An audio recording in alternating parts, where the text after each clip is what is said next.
नमस्कार दोस्तों, मैं आप सभी लोगों का आपके अपने चैनल एग्जाम मॉन्क पर स्वागत करता हूं। आज हम लोग एडुटेरिया के द्वारा 71वीं बीपीएससी के लिए जो full length test paper 1 publish किया गया है उसको डिस्कस करने के लिए जा रहे हैं। इस टेस्ट पेपर के टोटल 150 क्वेश्चन को यहाँ पर हम लोग डिस्कशन करेंगे। तो चलिए स्टार्ट करते हैं डिस्कशन क्वेश्चन नंबर 1 से। तो क्वेश्चन नंबर 1 में आपको इतिहास से क्वेश्चन लिया गया है। तो देखिए पहला क्वेश्चन क्या है। जो फर्स्ट क्वेश्चन कह रहा है आपको, जो हर्षवर्धन के शासन के बारे में जानकारी के निम्नलिखित में से कौन सा स्रोत है। तो हर्षवर्धन है जिसका टाइम पीरियड 600 से 647 ईस्वी तक था। हर्षवर्धन का टाइम पीरियड क्या था? 600 से 647 ईस्वी। प्राचीन भारत का यह आखिरी इंपॉर्टेंट राजा होता है। तो हर्षवर्धन के शासन काल के बारे में निम्नलिखित में से कौन सा स्रोत है? तो संस्कृत नाटक रत्नावली। तो संस्कृत नाटक रत्नावली जो है ये उसका स्रोत है, सही है। फाहियान की यात्रा वृत्तांत। तो फाहियान जो है आपको कब आया था? तो फाहियान जो है चंद्रगुप्त द्वितीय के टाइम पीरियड में आया था। उसका टाइम पीरियड क्या है? 380 से लेके 414। और हर्षवर्धन का टाइम पीरियड क्या है? 606 से लेके 647। तो फाहियान के यात्रा वृत्तांत में हर्षवर्धन के बारे में तो कोई भी पॉइंट हो ही नहीं सकता है। और हर्षवर्धन के समय जो चाइनीज यात्री आया था वह था हुआनसियांग। तो H for Hiuen Tsang and H for Harshavardhan. तो इस तरीके से आप लॉजिक लगा के याद रख सकते। तो हर्षवर्धन के समय हुआनसियांग आया था। तो फाहियान का यात्रा वृत्तांत यह गलत है। बांसखेड़ा शिलालेख। तो बांसखेड़ा का शिलालेख जो है यह शिलालेख में आपको हर्षवर्धन के टाइम पीरियड की जानकारी मिलती है। तो यहाँ पर आपको याद रखना होगा 1 और 3 जो है सही है, 2 जो है गलत है। तो इसका आंसर क्या हो जाएगा? ऑप्शन सी हो जाएगा। उसके बाद है निम्नलिखित विकल्पों में से कौन सा हड़प्पा सभ्यता पर प्रकाश डालता है। तो हड़प्पा सभ्यता इंडस वैली सिविलाइजेशन के बारे में आपको कहां से मिलता है? तो पुरातात्विक उत्खनन। यह पॉइंट से, ये पुरातात्विक उत्खनन से मिलता है। ताम्रपत्र लेख। किसी भी ताम्रपत्र लेख में हमें हड़प्पा सभ्यता के बारे में कोई भी चीज नहीं मालूम चलता है, क्योंकि हड़प्पा सभ्यता का क्या लिपि था वो हम लोग आज तक समझ नहीं पाए हैं। कोई शिलालेख से हड़प्पा सभ्यता के बारे में पता नहीं चलता। कोई धार्मिक ग्रंथ हमें हड़प्पा सभ्यता के बारे में नहीं मालूम चलता है, किसी धार्मिक ग्रंथ से हड़प्पा सभ्यता के बारे में। तो इसका आंसर क्या हो जाएगा? करेक्ट आंसर ऑप्शन ये हो जाएगा। पुरातात्विक उत्खनन ही हड़प्पा सभ्यता को जानने का सोर्स था। निम्नलिखित में से कौन सा प्रारंभिक जैन साहित्य का हिस्सा नहीं है? तो जैन साहित्य का हिस्सा आपको इसमें कौन सा नहीं है? तो थेरीघाता जो है, थेरीघाता जो एक बुद्धिस्ट ग्रंथ है, यह थेरीघाता में आपको क्या है? यह आरंभिक बौद्ध भिक्षुओं द्वारा लिखी गई कविताओं का संग्रह। यह थेरीघाता बौद्ध धर्म के पाली साहित्य का हिस्सा है। तो यह याद रखिएगा, थेरीघाता जो है आपको बुद्धिस्ट धर्म का है, जैन धर्म से नहीं। अचरांग सूत्र, सूत्र कृतांग और बृहत कल्प सूत्र, यह जो है आपको जैन धर्म का है। तो जैन धर्म का कौन सा है? अचरांग सूत्र, सूत्र कृतांग, बृहत कल्प सूत्र। थेरीघाता किससे है? थेरीघाता आपको बुद्ध धर्म का है। तो इसका पूछा कौन सा नहीं है, तो ऑप्शन ए हो जाएगा। उसके बाद मौर्य काल में विनिमय का माध्यम क्या था? तो मौर्य काल में जो विनिमय का माध्यम आपको गाय नहीं था, चूर्णी नहीं था, दिनार नहीं था, पन था। तो पंचमार्क सिक्का, पंचमार्क सिक्का जो है आपको मौर्य काल तक चला है। अर्थात इस सिक्के को देख के आप यह नहीं बता सकते यह सिक्का किस राजा ने निकाला है, किस राजा ने इसे प्रकाशित इशू करवाया है। तो उस समय जो सिक्का था उसको हम लोग पन कहते थे, जिसको पंचमार्क सिक्का भी कहते हैं। तो इसका आंसर क्या हो जाएगा? ऑप्शन डी कर। तो ये याद रखिएगा। अगला है निम्नलिखित में से कौन सिकंदर के साथ भारत नहीं आया था? तो नियाकर्स, ओनीसिक्रेटस, एरियो एरिस्टोबुलस, ये सब आपको सिकंदर के साथ आया था। डायमेकस जो है यह सिकंदर के साथ नहीं आया था। ये डायमेकस एक इंपॉर्टेंट फिगर है। सीरिया के शासक एंटियोकस ने डायमेकस नामक राजदूत बिंदुसार के दरबार में भेजा था। तो जो चंद्रगुप्त मौर्य का जो बेटा था बिंदुसार, उसके दरबार में डायमेकस आया था, मेगास्थनीज के को रिप्लेस किया था। तो याद रखिएगा डायमेकस जो है आपको सिकंदर के समय टाइम पीरियड का नहीं है, यह बिंदुसार के समय आया था सीरिया का राजदूत बन के। तो इसका आंसर क्या हो जाएगा? ऑप्शन बी हो जाएगा। नेक्स्ट है निम्नलिखित में से कौन हड़प्पा स्थल भारत में स्थित है? तो हड़प्पा स्थल भारत में कौन सा स्थित है? तो देखिए अमरी जो है आपको पाकिस्तान में है। उसके बाद हड़प्पा जो है यह भी पाकिस्तान में है। हड़प्पा मोहनजोदड़ो आपको दोनों पाकिस्तान में है। बनमाली जो है यह आपको कहां पर है? बनवाली आपको हरियाणा में है, और मिताथल यह भी हरियाणा में है। तो इसमें कौन सा हो जाएगा? हड़प्पा में स्थित है। तो 2 और 3 जो है आपको भारत में स्थित हड़प्पा कालीन स्थित है। इसका आंसर क्या रहेगा? ऑप्शन सी रहेगा। निम्नलिखित में से किसने कलचुरी राजवंश की स्थापना की थी? तो कलचुरी राजवंश की स्थापना जो है लगभग 845 ईस्वी में किया गया था। तो किसने किया था? तो कोक्कलम प्रथम ने किया था। यह याद रखिएगा, कलचुरी वंश जो मध्य प्रदेश की स्थापना कोक्कलम प्रथम ने लगभग 845 ईस्वी में की थी। इसने त्रिपुरी को अपना राजधानी बनाया था। तो कलचुरी राजवंश के संस्थापक कौन है? तो कोक्कलम प्रथम 845 ईस्वी में है। ठीक है। अगला क्वेश्चन है, मिनहाज सिराज ने तवाक़त नासरी पुस्तक किस सुल्तान को समर्पित किया था? तो मिनहाज सिराज, जिसके बारे में हमें मध्यकालीन भारत का इतिहास का सबसे इंपॉर्टेंट किताब है, जिसमें आपको इल्तुतमिश के बारे में इंफॉर्मेशन मिलता है, रजिया सुल्तान का इंफॉर्मेशन मिलता है, नसरुद्दीन महमूद जो बलबन का दामाद था और इल्तुतमिश का बेटा था, बलबन का दामाद और इल्तुतमिश का बेटा, तो उसी नसरुद्दीन महमूद को समर्पित था यह तवाक़त नासरी। तो मिनहाज सिराज जो इतिहासकार है, उसका बुक है तवाक़त नासरी। यह किस राजा को समर्पित कर किसने लिखा था? तो नसरुद्दीन मोहम्मद कौन है? इसका टाइम पीरियड क्या था? तो 1246 से लेके 1266 तक। इसी के बाद बलबन आता है, अर्थात बलबन का ही यह दामाद होता है नसरुद्दीन महमूद। तो इसका आंसर क्या आ जाएगा? नसरुद्दीन महमूद। और इसी के बाद 1266 से 1286 आएगा आपको कौन? बलबन के बाद कौन शासक बनता है गुलाम वंश में? यह आप कमेंट करके बताने की कोशिश कीजिएगा। बलबन के बाद 1286 से 1290 तक गुलाम वंश का आखिरी शासक कौन है? यह कमेंट करके आप बताने की कोशिश कीजिएगा। ये एक इंपॉर्टेंट है इतिहास में, ठीक है। अगला देखते हैं, अलाउद्दीन खिलजी ने किस हिंदू शासक को राय रायन की उपाधि दी थी? तो अलाउद्दीन खिलजी ने आपको किसको दिया था? तो रामचंद्र देव जो देवगिरी का शासक था, रामचंद्र देव, प्रताप रुद्र देव, वीर बल्लाल और सुंदर पांड्य, यह सब साउथ इंडिया का राजा है। किस टाइम पीरियड में? अलाउद्दीन खिलजी के टाइम पीरियड में। तो अलाउद्दीन खिलजी जो है आपको 1296 से 1316 अलाउद्दीन खिलजी का टाइम पीरियड है। तो देवगिरी का शासक जो था रामचंद्र देव को सुल्तान के अधीन होने के बाद उसे राय रायन की उपाधि दिया था, रामचंद्र देव, याद रखिएगा। यही देवगिरी का ही बाद में नाम दौलताबाद रखा जाता है। इसी देवगिरी पर देवगिरी का स्थान नाम कौन दौलताबाद रखता है? तो मोहम्मद बिन तुगलक। तो यही देवगिरी का जो शासक रामचंद्र देव था, इसी देवगिरी का नाम बाद में क्या बनेगा? दौलताबाद बनेगा। और फिर दिल्ली से राजधानी देवगिरी शिफ्ट किया जाएगा और देवगिरी का नाम रख दिया जाएगा दौलताबाद, जो आपको दिल्ली के बाद दिल्ली सल्तनत का राजधानी बनेगा। किसके द्वारा? मोहम्मद बिन तुगलक के द्वारा बनाया जाएगा। तो थोड़ा सा बैकग्राउंड स्टोरी है रामचंद्र देव। तो यही देवगिरी से ही पहली बार अलाउद्दीन खिलजी संपत्ति लूट के ले जाता है। फिर उस संपत्ति के नशा में ये अलाउद्दीन खिलजी अपने चाचा को मार के खुद राजा बन जाता है। तो देवगिरी का भी एक इंपॉर्टेंट हिस्ट्री में है। तो यहाँ पर तो रामचंद्र देव, अलाउद्दीन खिलजी ने किस हिंदू शासक को राय रायन की उपाधि दी थी? तो रामचंद्र देव, ठीक है। आप कमेंट करके बताइए, वीर प्रताप रुद्र देव जो है कहाँ का राजा था? वीर बल्लाल कहाँ का राजा था? सुंदर पांड्या कहाँ का राजा था? यह सब साउथ इंडिया का राजा है। जब नॉर्थ इंडिया में अलाउद्दीन खिलजी शासन कर रहा था, उस समय साउथ इंडिया में 4 मेन इंपॉर्टेंट राजा था। उसी चारों का यहाँ पर नाम दिया गया है। तो आप लोग के लिए थोड़ा सा यह होमवर्क है। हम लोग अगला क्वेश्चन देख रहे हैं, मध्यकालीन भारत के ऐतिहासिक स्रोतों में चकला शब्द का प्रयोग किया गया है, यह क्या है? तो चकला शब्द जो है यह क्या है? तो यह सूबा और परगना के बीच एक क्षेत्रीय इकाई था, लेकिन सरकार का पर्यायवाची नहीं था। तो यह जो है इसका आंसर क्या है? यह सूबा और परगना के बीच में एक क्षेत्रीय इकाई था, सरकार या परगना का नहीं था, ठीक है। यहां पर बता देते हैं, जो आपको प्रताप रुद्र देव जो है यह आपको काकतिया वंश का था। प्रताप रुद्र देव काकतिया वंश का, वीर बल्लाल जो था होसला वंश का, और सुंदर पांड्या जो था पांड्या वंश का था, ठीक है। अगला है, औरंगजेब ने जजिया कर किस वर्ष पुनः लागू किया? औरंगजेब जजिया कर भारत में पहली बार किसने लागू किया था? तो भारत में पहली बार जजिया कर मोहम्मद बिन कासिम ने 712 ईस्वी में लागू किया था। उसके बाद जजिया कर जो है अकबर जो है समाप्त करता है, औरंगजेब जो है उसको फिर से लागू करता है। तो औरंगजेब जो है आपको जजिया कर कब लागू करता है? तो 1679 में लागू करता है। भारत में आखिरी बार जजिया कर को कौन समाप्त करता है? जजिया कर को कौन राजा समाप्त करता है, उसका नाम बताइएगा। हमने आपको बताया जो जजिया कर पहली बार किसने लगाया था? तो मोहम्मद बिन कासिम ने 712 ईस्वी में लगाया। जजिया कर को खत्म किसने किया, यह आप कमेंट करके बताने की कोशिश कीजिएगा। स्पेक्ट्रम में दिया गया है, ठीक है। यह इंफॉर्मेशन जजिया कर को किसने खत्म किया। वैसे औरंगजेब ने जजिया कर को कब लगाया था? तो 1679 में यह लगाया था, ठीक है। अगला है, 1920 की खिलाफत समिति की बैठक किस शहर में हुई थी, जिसमें गांधी जी से असहयोग आंदोलन का नेतृत्व संभालने का अनुरोध किया गया था? तो यह आपको इलाहाबाद में हुआ था। 1 से 3 जून 1920 तक इलाहाबाद में केंद्रीय खिलाफत समिति की बैठक हुई और इसी बैठक में ब्रिटिश सरकार के साथ असहयोग के कार्यक्रम की घोषणा हुई, जिसने खिलाफत नेताओं और गांधी जी के असहयोग आंदोलन के बीच औपचारिक गठबंधन को चिन्हित किया।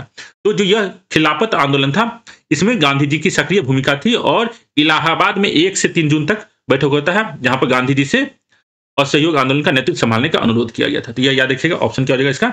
सी हो जाएगा। अगला है, निम्नलिखित में से कौन सा आधुनिक भारतीय इतिहास की घटनाओं का सही कालानुक्रमिक अंकित करता है? तो मौर्य मिंटो सुधार यह कब का है? तो 1909। गांधी इरविन समझौता कब का है? तो 1931। अगस्त प्रस्ताव जो है 1940। जलियांवाला बाग इंसिडेंट कब का है? तो 1919। अगर हम यह देखें तो इसमें आपको कौन दिखेगा? तो मोन्यूमेंटो सुधार, जलियांवाला बाग, गांधी इरविन और अगस्त प्रस्ताव। यह जो है आपको सही ढंग से यहाँ पर दिखा रहा है। ठीक है, मोन्यूमेंटो कब का था? 1909 में मोन्यूमेंटो सुधार आया था। जलियांवाला बाग कब है? तो 1919 में। गांधी इरविन समझौता कब हुआ था? तो 1931 ईस्वी में। किस तारीख को गांधी इरविन समझौता का डॉक्यूमेंट पब्लिश हुआ था? तो 5 मार्च 1931 को गांधी इरविन समझौता का डॉक्यूमेंट पब्लिश हुआ था। अगस्त प्रस्ताव कब हुआ था? तो 1940 में। तो यहाँ पर कालानुक्रमिक क्या हो जाएगा? Option C. किस स्वतंत्रता सेनानी ने लाठी और अखाड़ा क्लब की स्थापना की थी?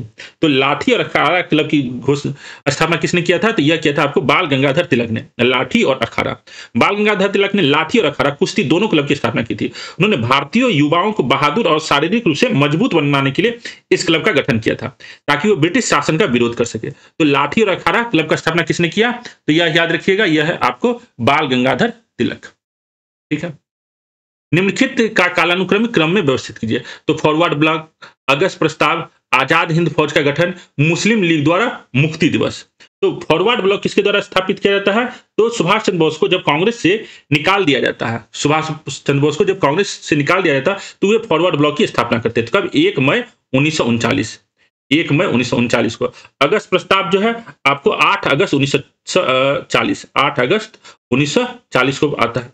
आजाद हिंद फौज का गठन जो है आपको 17 फरवरी 1942।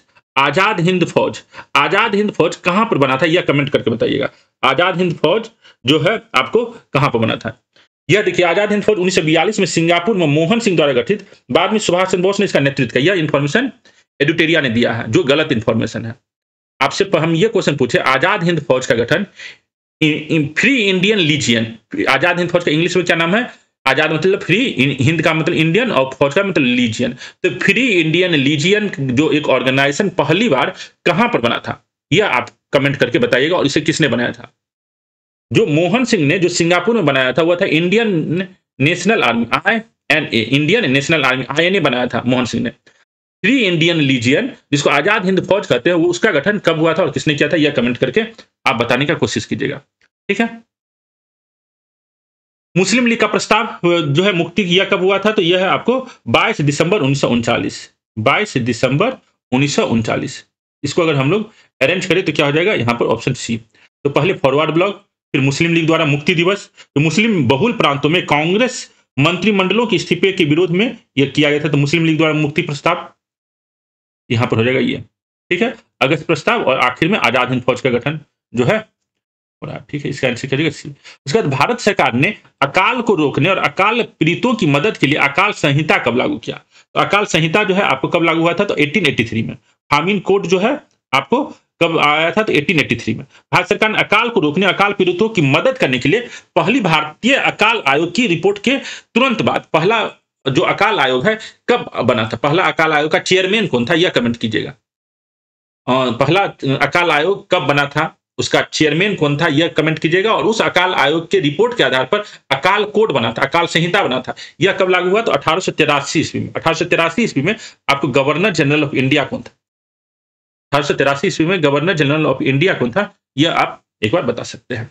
ठीक है, तो यहाँ पे आंसर याद रखिएगा। भारत ने अकाल को रोकने और अकाल पीड़ितों की मदद के लिए अकाल संहिता कब लागू की थी? तो 1883 ईस्वी में। ठीक है, अगला क्वेश्चन देखते हैं। 1765 में दीवानी के अधिकार मिलने के बाद अंग्रेज पहली बार किस पहाड़ी जनजाति के संपर्क में आए? अंग्रेज जो है आपको पहली बार किस जनजाति के संपर्क में आते हैं? यह है आपको खासी। खासी। ब्रिटिश ईस्ट इंडिया कंपनी ने पूर्वोत्तर की पहाड़ियों की सीमा से लगे क्षेत्र में अपने प्रशासन का विस्तार किया। उसके साथ ही व्यापार और वाणिज्य के लिए चुना पत्थर। ठीक है, इसमें यह याद रखिएगा खासी जनजाति। उसके बाद वर्ष 1932 में अखिल भारतीय कांग्रेस कमेटी को निम्नलिखित में से एक आदेश पारित करके अवैध घोषित कर दिया गया। वह आदेश क्या था? तो यह आदेश था अवैध संघ अध्यादेश। अवैध संघ अध्यादेश के आदेश के बाद अखिल भारतीय कांग्रेस कमेटी को एक अवैध घोषित किया गया था ब्रिटिश ईस्ट इंडिया कंपनी के द्वारा। जनवरी 1932 में सविनय अवज्ञा आंदोलन के तीव्र होने के दौरान ब्रिटिश औपनिवेशिक सरकार ने भारतीय राष्ट्रीय कांग्रेस को अवैध घोषित कर दिया था। तो जो civil disobedience movement CDM, Dandi march के बाद जो CDM स्टार्ट हुआ था, उसके बाद आपको 1932 ईस्वी में अखिल भारतीय कांग्रेस कमेटी को जो है अवैध घोषित किया गया था अवैध संघ अध्यादेश के द्वारा। इसका भी यह याद रखिएगा, इसका आंसर क्या हो जाएगा? ऑप्शन ए हो जाएगा। उसके बाद निम्नलिखित में से किसने 1920 में अखिल भारतीय दलित वर्ग महासंघ की स्थापना की थी? अखिल भारतीय दलित वर्ग महासंघ की स्थापना किसने किया है? यह है आपको भीमराव अंबेडकर। भीमराव अंबेडकर ने अखिल भारतीय दलित वर्ग महासंघ की स्थापना किसने किया? तो यह है भीमराव अंबेडकर ने किया था। ठीक है। दलित से संबंधित महात्मा गांधी का भी एक संघ, वह संघ कौन था? तो 1932 में अखिल भारतीय हरिजन संघ की स्थापना होता है। ठीक है, यहाँ पर भीमराव अंबेडकर हो जाएगा। बिहार कौमी सेवक दल का गठन कब हुआ था? तो बिहार कौमी सेवक दल का गठन 1921 ईस्वी में हुआ था। ये याद रखिएगा। बिहार कौमी सेवक दल का गठन 27 नवंबर 1921 को बिहार प्रांतीय कांग्रेस कमेटी द्वारा किया गया था। इन्होंने सविनय अवज्ञा आंदोलन के लिए लोगों को संगठित करने के लिए महत्वपूर्ण भूमिका निभाई और बाद में उपनिवेशवाद विरोधी गतिविधियों में उसकी सक्रिय भागीदारी के कारण ब्रिटिश सरकार ने इसे प्रतिबंधित किया। तो 1921 में जो नॉन कॉपरेशन मूवमेंट था उसके लिए कौमी सेवक दल का गठन बिहार में किया गया था। तो याद रखिएगा, कौमी सेवक दल का गठन बिहार में कब हुआ? तो 1921 ईस्वी में यह हुआ था। अगला है ब्रिटिश भारत में अकाल के संबंध में सुझाव देने के लिए निम्नलिखित में से कौन सा आयोग गठित किया गया था? तो एस्ट्रोची आयोग, यह पहला आपको अकाल आयोग था। पहला अकाल आयोग जो कब बना था? तो यह 1878 ईस्वी का है। 1878 ईस्वी का लॉयल आयोग। तो लॉयल आयोग जो है यह कब का है? तो लॉयल आयोग जो है आपको 1897 ईस्वी का है। 1897 ईस्वी का है। मैकडोनल्ड आयोग जो है, मैकडोनल्ड आयोग कब का है? तो 1900 ईस्वी का है। तो अलग अलग टाइम पर आपको अकाल से संबंधित आयोग बने हैं। उसका चेयरमैन कौन था, वह आयोग कब बना, यह आपको याद रखना है। तो ब्रिटिश भारत में अकाल के संबंध में सुझाव देने के लिए कौन कौन सा आयोग बना है?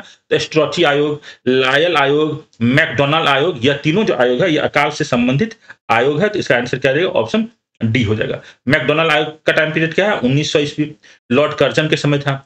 लॉयल आयोग 1897, एस्ट्रोची आयोग लॉर्ड लिप्टन के समय में बना था और इसी के आधार पर लॉर्ड रिपन के समय में अकाल कोड बनता है जो 1883 में बना था, जो भी हम लोग पिछले क्वेश्चन में डिस्कशन में देखे थे। तो इसका आंसर क्या हो जाएगा? 21 का डी हो जाएगा। उसके बाद है किस युद्ध में मैसूर, मराठा और हैदराबाद के निजाम ने मिलकर अंग्रेजों के खिलाफ लड़ाई लड़ी? तो जो मैसूर, मराठा और हैदराबाद के निजाम ने मिलकर अंग्रेजों के खिलाफ लड़ाई लड़ी थी, यह कौन सा युद्ध था? तो पहला जो एंग्लो मैसूर युद्ध था, पहला एंग्लो मैसूर युद्ध जो था, हम लोग 4 एंग्लो मैसूर युद्ध को जानते हैं, पढ़ते हैं इतिहास में। तो पहला एंग्लो मैसूर युद्ध जो 1769 से 1767 से 69 तक हैदर अली, टीपू सुल्तान के पिताजी के समय हुआ था, जिसमें अंग्रेज जो है पराजित हो जाता है। अंग्रेज जो है आपको पराजित होता है और ट्रीटी ऑफ मद्रास साइन किया जाता है। ट्रीटी ऑफ मद्रास साइन किया जाता है, अंग्रेज पराजित होता है। इसी में मैसूर, मराठा और हैदराबाद का जो निजाम है वो अंग्रेज के खिलाफ युद्ध करता है। तो इसका पहला आंसर क्या हो जाएगा? पहला एंग्लो मैसूर युद्ध 1767 टू 1769। दूसरा एंग्लो मैसूर युद्ध कब होता है? तो 80 से 82। तीसरा कब होता है? 90 से 92। और चौथा एंग्लो मैसूर युद्ध कब होता है? जब टीपू सुल्तान को मार दिया जाता है। तो यह है आपको 1799।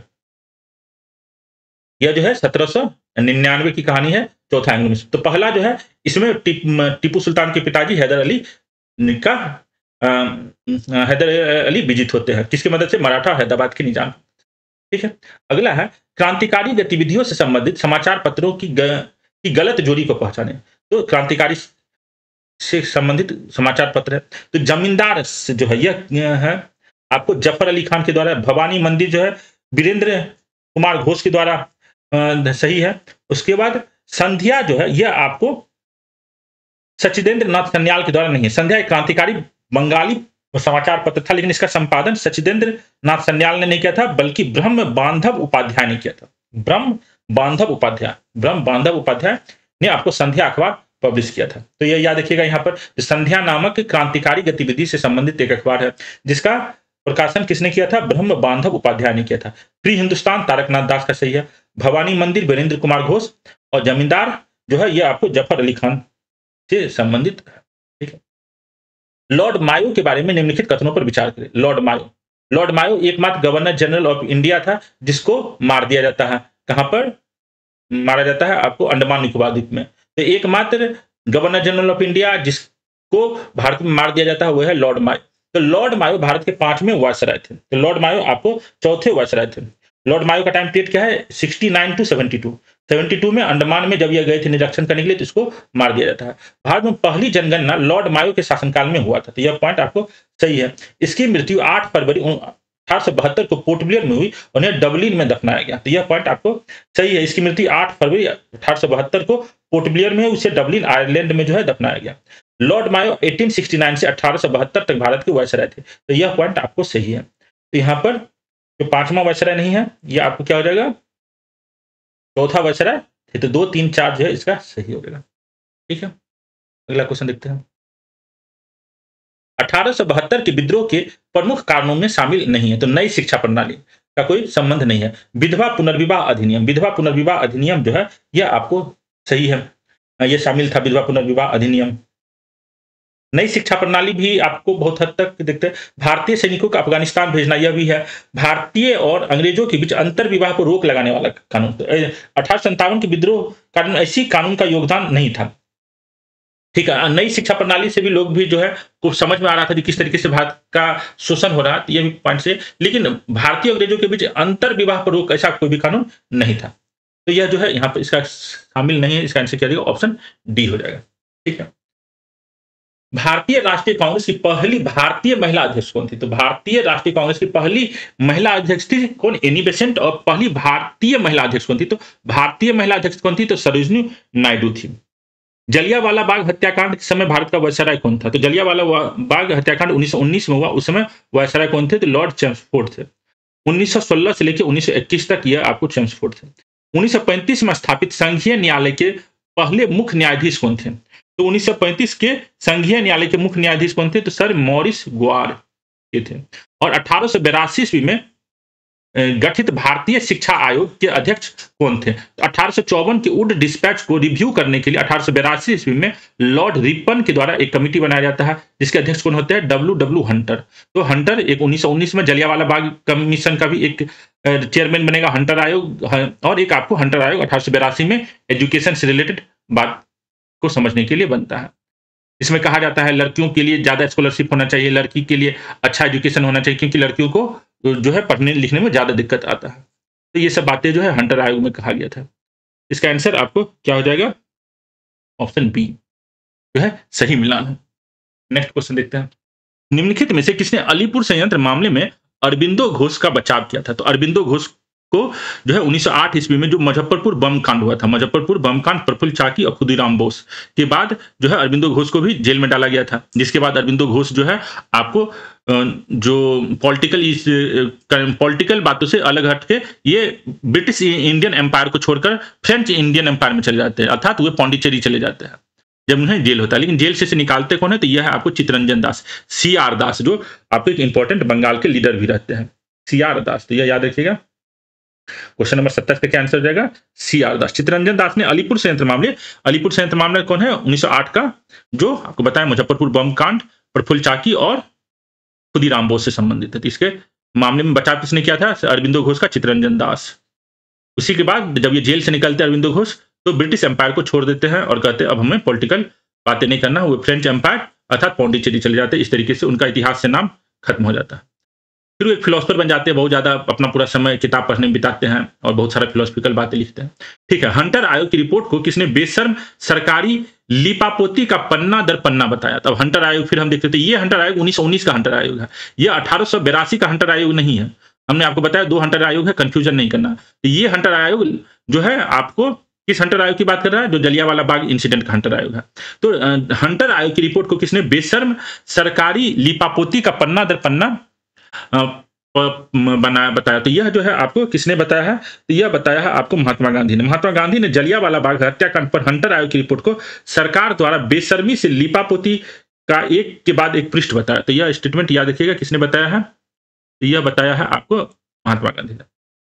निम्नलिखित में से किसने कहा कि रैयतवाड़ी एक ऐसी व्यवस्था जो भारत में हमेशा से प्रचलित था? तो रैयतवाड़ी प्रथा जो आपको थॉमस मुनरो के द्वारा स्टार्ट होता है, तो उसी का कहना था जो रैयतवाड़ी एक ऐसी प्रथा जो भारत में हमेशा से प्रचलित था। ये कौन है? आपको थॉमस मुनरो। ठीक है, रैयतवाड़ी प्रथा। रैयतवाड़ी प्रथा जो है आपको सबसे पहली बार ट्रायल कब किया जाता है? 1792 ईस्वी में भारत में। परमानेंट सेटलमेंट कब आया था भारत में? तो 1793 में। 1790 से 1792 ईस्वी के बाद जब एंग्लो मैसूर युद्ध होता है, तृतीय एंग्लो मैसूर, तीसरा एंग्लो मैसूर युद्ध जो होता है, उसके बाद जब टीपू सुल्तान पराजित हो जाता है तो मैसूर का कुछ इलाका ब्रिटिश के कब्जे में जाता है और उस मैसूर का जो कुछ इलाका ब्रिटिश के कब्जे में जाता है, वहां पर रैयतवाड़ी प्रथा को पहली बार इंप्लीमेंट करने का कोशिश किया जाता है, जिसके तहत सरकार और किसानों के बीच में अनुबंध होता है, एग्रीमेंट होता है कि कितना टैक्स दिया जाएगा। जमींदारी प्रथा में क्या था, जमींदार और सरकार के बीच में एग्रीमेंट हो रहा था, किसान का कोई मतलब नहीं, जमींदार जितना भी लूट सके लूट ले किसान को। लेकिन रैयतवाड़ी प्रथा में डायरेक्टली किसान और ब्रिटिश गवर्नमेंट के बीच में एग्रीमेंट हो रहा था कि कितना किसान टैक्स देगा ब्रिटिश गवर्नमेंट को। तो यह पहली बार कब हुआ था, 1792 ईस्वी में। इसी पर थॉमस मुनरो का कहना है, जो रैयतवाड़ी एक ऐसी व्यवस्था है जो भारत में हमेशा से प्रचलित है। तो बहुत हद तक ये बात सही है, किसान हमेशा से राजाओं लोग को टैक्स दे रहा था, डायरेक्टली दे रहा था। इसका आंसर क्या हो जाएगा, ऑप्शन डी। उसके बाद है, भारत में ब्रिटिश शासन के संबंध में निम्नलिखित कथनों पर विचार करें। प्रेस सेंसरशिप अधिनियम 1799 के अनुसार प्रकाशक के लिए सभी सामग्री को पूर्व सेंसरशिप निरीक्षण के लिए सरकार के सचिव को प्रस्तुत करना आवश्यक था। यह जो पॉइंट है यह सही है। प्रेस सेंसरशिप अधिनियम 1799। जॉन एडम्स के लाइसेंसिंग विनिमय 1823 के परिणाम स्वरूप राजा राममोहन राय को अपनी मिरातुल अखबार का प्रकाशन रोकना पड़ा। तो यह दोनों पॉइंट जो है आपको सही है, यह दोनों पॉइंट जो है यहां पर आपको सही है। ठीक है, नेक्स्ट देखते हैं। जॉन एडम्स के लाइसेंसिंग अधिनियम कब आया था, तो 1823, और प्रेस सेंसरशिप अधिनियम 1799। तो इसका आंसर क्या हो जाएगा, ऑप्शन डी। ठीक है, स्टेलोगोमीटर का उपयोग निम्नलिखित में से किसको मापने के लिए किया जाता है। तो स्टेलोगोमीटर का जो है आपको यूज किसके लिए नापने के लिए होता है, सरफेस टेंशन, पृष्ठ तनाव को नापने के लिए स्टेलोगोमीटर उपकरण का उपयोग होता है। तो स्टेलोगोमीटर एक ऐसा उपकरण है जिसे विशेष रूप से तरल पदार्थों के पृष्ठ तनाव को मापने के लिए डिजाइन किया गया है। तो यह याद रखिएगा, स्टेलोगोमीटर सरफेस टेंशन मापने का एक औजार है। ठीक है, अगला क्वेश्चन। ऋणात्मक त्वरण निम्नलिखित में से किसकी दिशा के विपरीत है।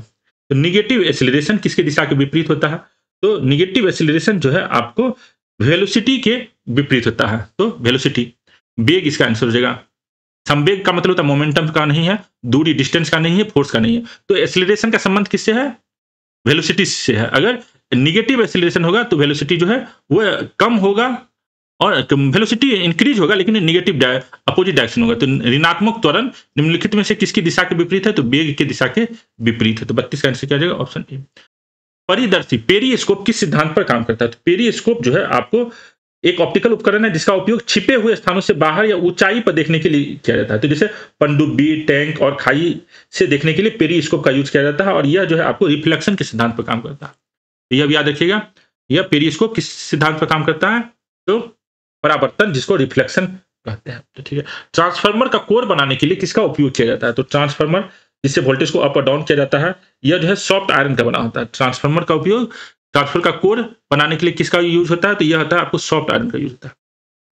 बोस आइंस्टीन कंडेंसेट का गतिज ऊर्जा जो है, तो बोस आयरन जो है बोसोन की गैस को परम शून्य के बेहद करीब तापमान तक ठंडा करने पर बोस आइंस्टीन कंडेंसेट बनता है, और यहाँ पर जो है इसकी गतिज ऊर्जा बहुत ही कम होती है। बोस आइंस्टीन कंडेंसेट की गतिज ऊर्जा है जो है बहुत ही कम होता है, यह भी याद रखिएगा।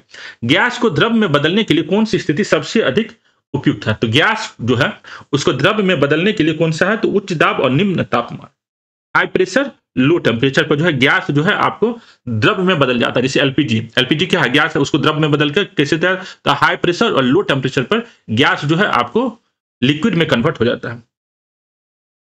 प्रतिचुंबकीय पदार्थ की चुंबकीय प्रकृति क्या है। तो प्रतिचुंबकीय पदार्थ की जो की चुंबकीय प्रकृति जो होता है, ये आपको क्या होता है, ऋणात्मक होता है। तो कुछ पॉइंट जो है फिजिक्स का, ये सब आप यहाँ पर याद रखिए। यदि एक गोलाकार दर्पण को किसी द्रव में डुबाया जाएगा, गोलाकार दर्पण को द्रव में डुबाया जाएगा, तो उसकी फोकस दूरी पर क्या प्रभाव पड़ेगा। तो फोकस दूरी जो है यह अपरिवर्तित रहता है। फोकस दूरी जो है आपको अपरिवर्तित। एक गोलाकार दर्पण की फोकल लंबाई केवल उसकी वक्रता त्रिज्या पर निर्भर करता है। तो वक्रता त्रिज्या कितना जो है, वक्रता त्रिज्या उस पर उसके आसपास के माध्यम पर निर्भर नहीं करता। इसलिए ऐसा इसलिए क्योंकि दर्पण परावर्तन द्वारा छवि बनाते हैं और परावर्तन के नियम आसपास के माध्यम के साथ नहीं बदलता है। तो यह याद रखिए, गोलाकार दर्पण को किसी द्रव में डुबाने से उसकी फोकस दूरी पर कोई भी प्रभाव नहीं पड़ेगा। निम्नलिखित में से किस विद्युत चुंबकीय विकिरण में अधिकतम ऊर्जा होती है। तो सबसे अधिक ऊर्जा जो यहाँ पर होगा आपको गामा किरण में होगा। E equal to H nu होता है, और आपको जिसकी फ्रीक्वेंसी सबसे ज्यादा होगा उसका एनर्जी ज्यादा होगा। याद रखिएगा फॉर्मूला क्या है, E equal to H nu. तो गामा का जो है आपको फ्रीक्वेंसी ज्यादा होता है। सबसे लंबी तरंग दैर्ध्य से लेकर सबसे छोटी तरंग दैर्ध्य, ठीक है, विद्युत चुम्बकीय विकिरण में गामा किरणों की ऊर्जा सबसे अधिक होती है। विद्युत चुम्बकीय तरंगों में ऊर्जा आवृत्ति के साथ बढ़ता है और तरंग दैर्घ्य के साथ घटता है। तो फ्रीक्वेंसी गामा किरणों की तरंग दैर्घ्य सबसे छोटी, आवृत्ति सबसे अधिक होती है। तो जिसका फ्रीक्वेंसी जितना ज़्यादा, उसका ऊर्जा उतना ज़्यादा। फॉर्मूला क्या है? E equal to H nu, जहाँ एच एक कांस्टेंट है, न्यू जो है आपको फ्रीक्वेंसी है। तो गामा किरण का जो फ्रीक्वेंसी है ज़्यादा है। किस प्रकार के अर्धचालकों में इलेक्ट्रॉन का चालन ऋणात्मक छिद्रों के कारण होता है? तो ऋणात्मक छिद्रों का तो पी प्रकार का अर्धचालक, जो सेमीकंडक्टर होता है, दो प्रकार का सेमीकंडक्टर होता है, एन टाइप सेमीकंडक्टर और पी टाइप सेमीकंडक्टर।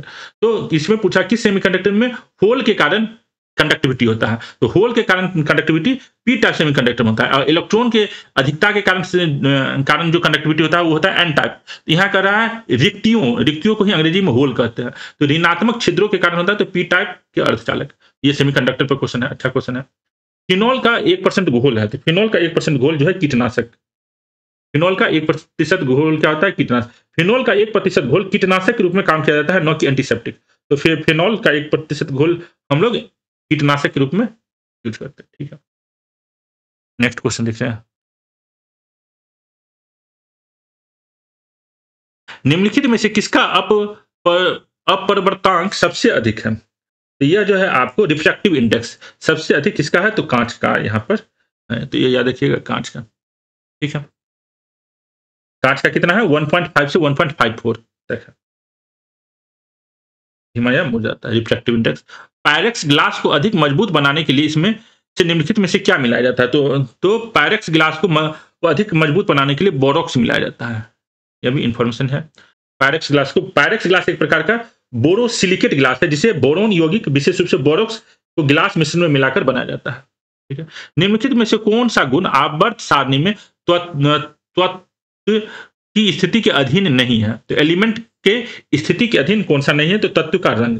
तो कोई भी जो तत्व किसको कहते हैं? एलिमेंट। तो एलिमेंट का कलर क्या है वो हमको आवर्त सारणी के पोजीशन से पता नहीं चलता है। संयोजकता जिसको वैलेंसी कहते हैं, परमाणु का आकार, सबसे बाहरी कक्षा में इलेक्ट्रॉन। तो ये जो पीरियोडिक टेबल को देख के, पीरियोडिक टेबल का रो और कॉलम को देख के हम अंदाजा लगा सकते हैं उसका वैलेंसी, उसका आकार, उसके बाहरी कक्षा में इलेक्ट्रॉन। लेकिन उस एलिमेंट का कलर क्या होगा ये हमें पीरियोडिक टेबल से पता नहीं चलता। तो इसका आंसर क्या रहेगा? ऑप्शन बी सही है। उसके बाद है आपको सीएनजी। तो सीएनजी का मेन उसमें क्या होता है सीएनजी में? तो सीएनजी मुख्य रूप से मीथेन है, जिसमें कुछ ईथेन और हाइड्रोजन भी होता है। तो सीएनजी जो है बेसिकली क्या है?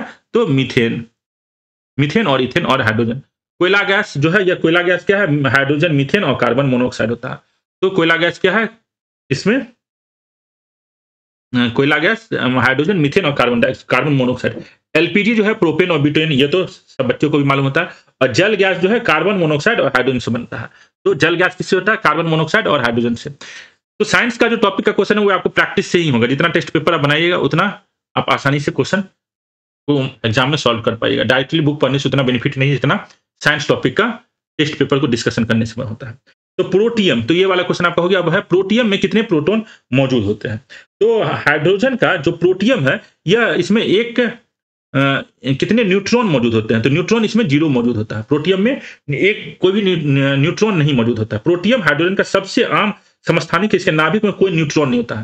तो न्यूक्लियस में जनरली प्रोटॉन और न्यूट्रॉन होता है, बाहर में इलेक्ट्रॉन होता है। लेकिन प्रोटियम जो है इसमें न्यूट्रॉन नहीं है, केवल न्यूट्रॉन, इसमें न्यूट्रॉन नहीं है, इसमें केवल प्रोटॉन है और इलेक्ट्रॉन है। तो एक इलेक्ट्रॉन और एक प्रोटॉन है, न्यूट्रॉन जो है 0 है। तो इसमें प्रोटियम में कितने न्यूट्रॉन है? तो 0 है। निम्नलिखित में से कौन सा नीला लिटमस को लाल कर देगा? तो नीला लिटमस को जो लाल करता है वह कौन करता है? तो सिरका जो है प्रकृति में अम्लीय होता है। तो जो अम्ल वाला जो होगा वह क्या करेगा? आपको लाल कर देगा नीला लिटमस पेपर को। तो एसिड बेस वाला जो टॉपिक है ये आपको एनसीईआरटी से हर एक साल बीपीएससी क्वेश्चन पूछता है। लिटमस पेपर वाला जो टॉपिक है एसिड बेस और साल्ट, टॉपिक का क्या नाम है? Acid base salt. यह चैप्टर एनसीईआरटी से जरूर पढ़ के एग्जाम हॉल में जाए। ऐसा पिछले 10 साल में कोई नहीं एग्जाम हुआ जिसमें इस टॉपिक से क्वेश्चन बीपीएससी ने नहीं पूछा है।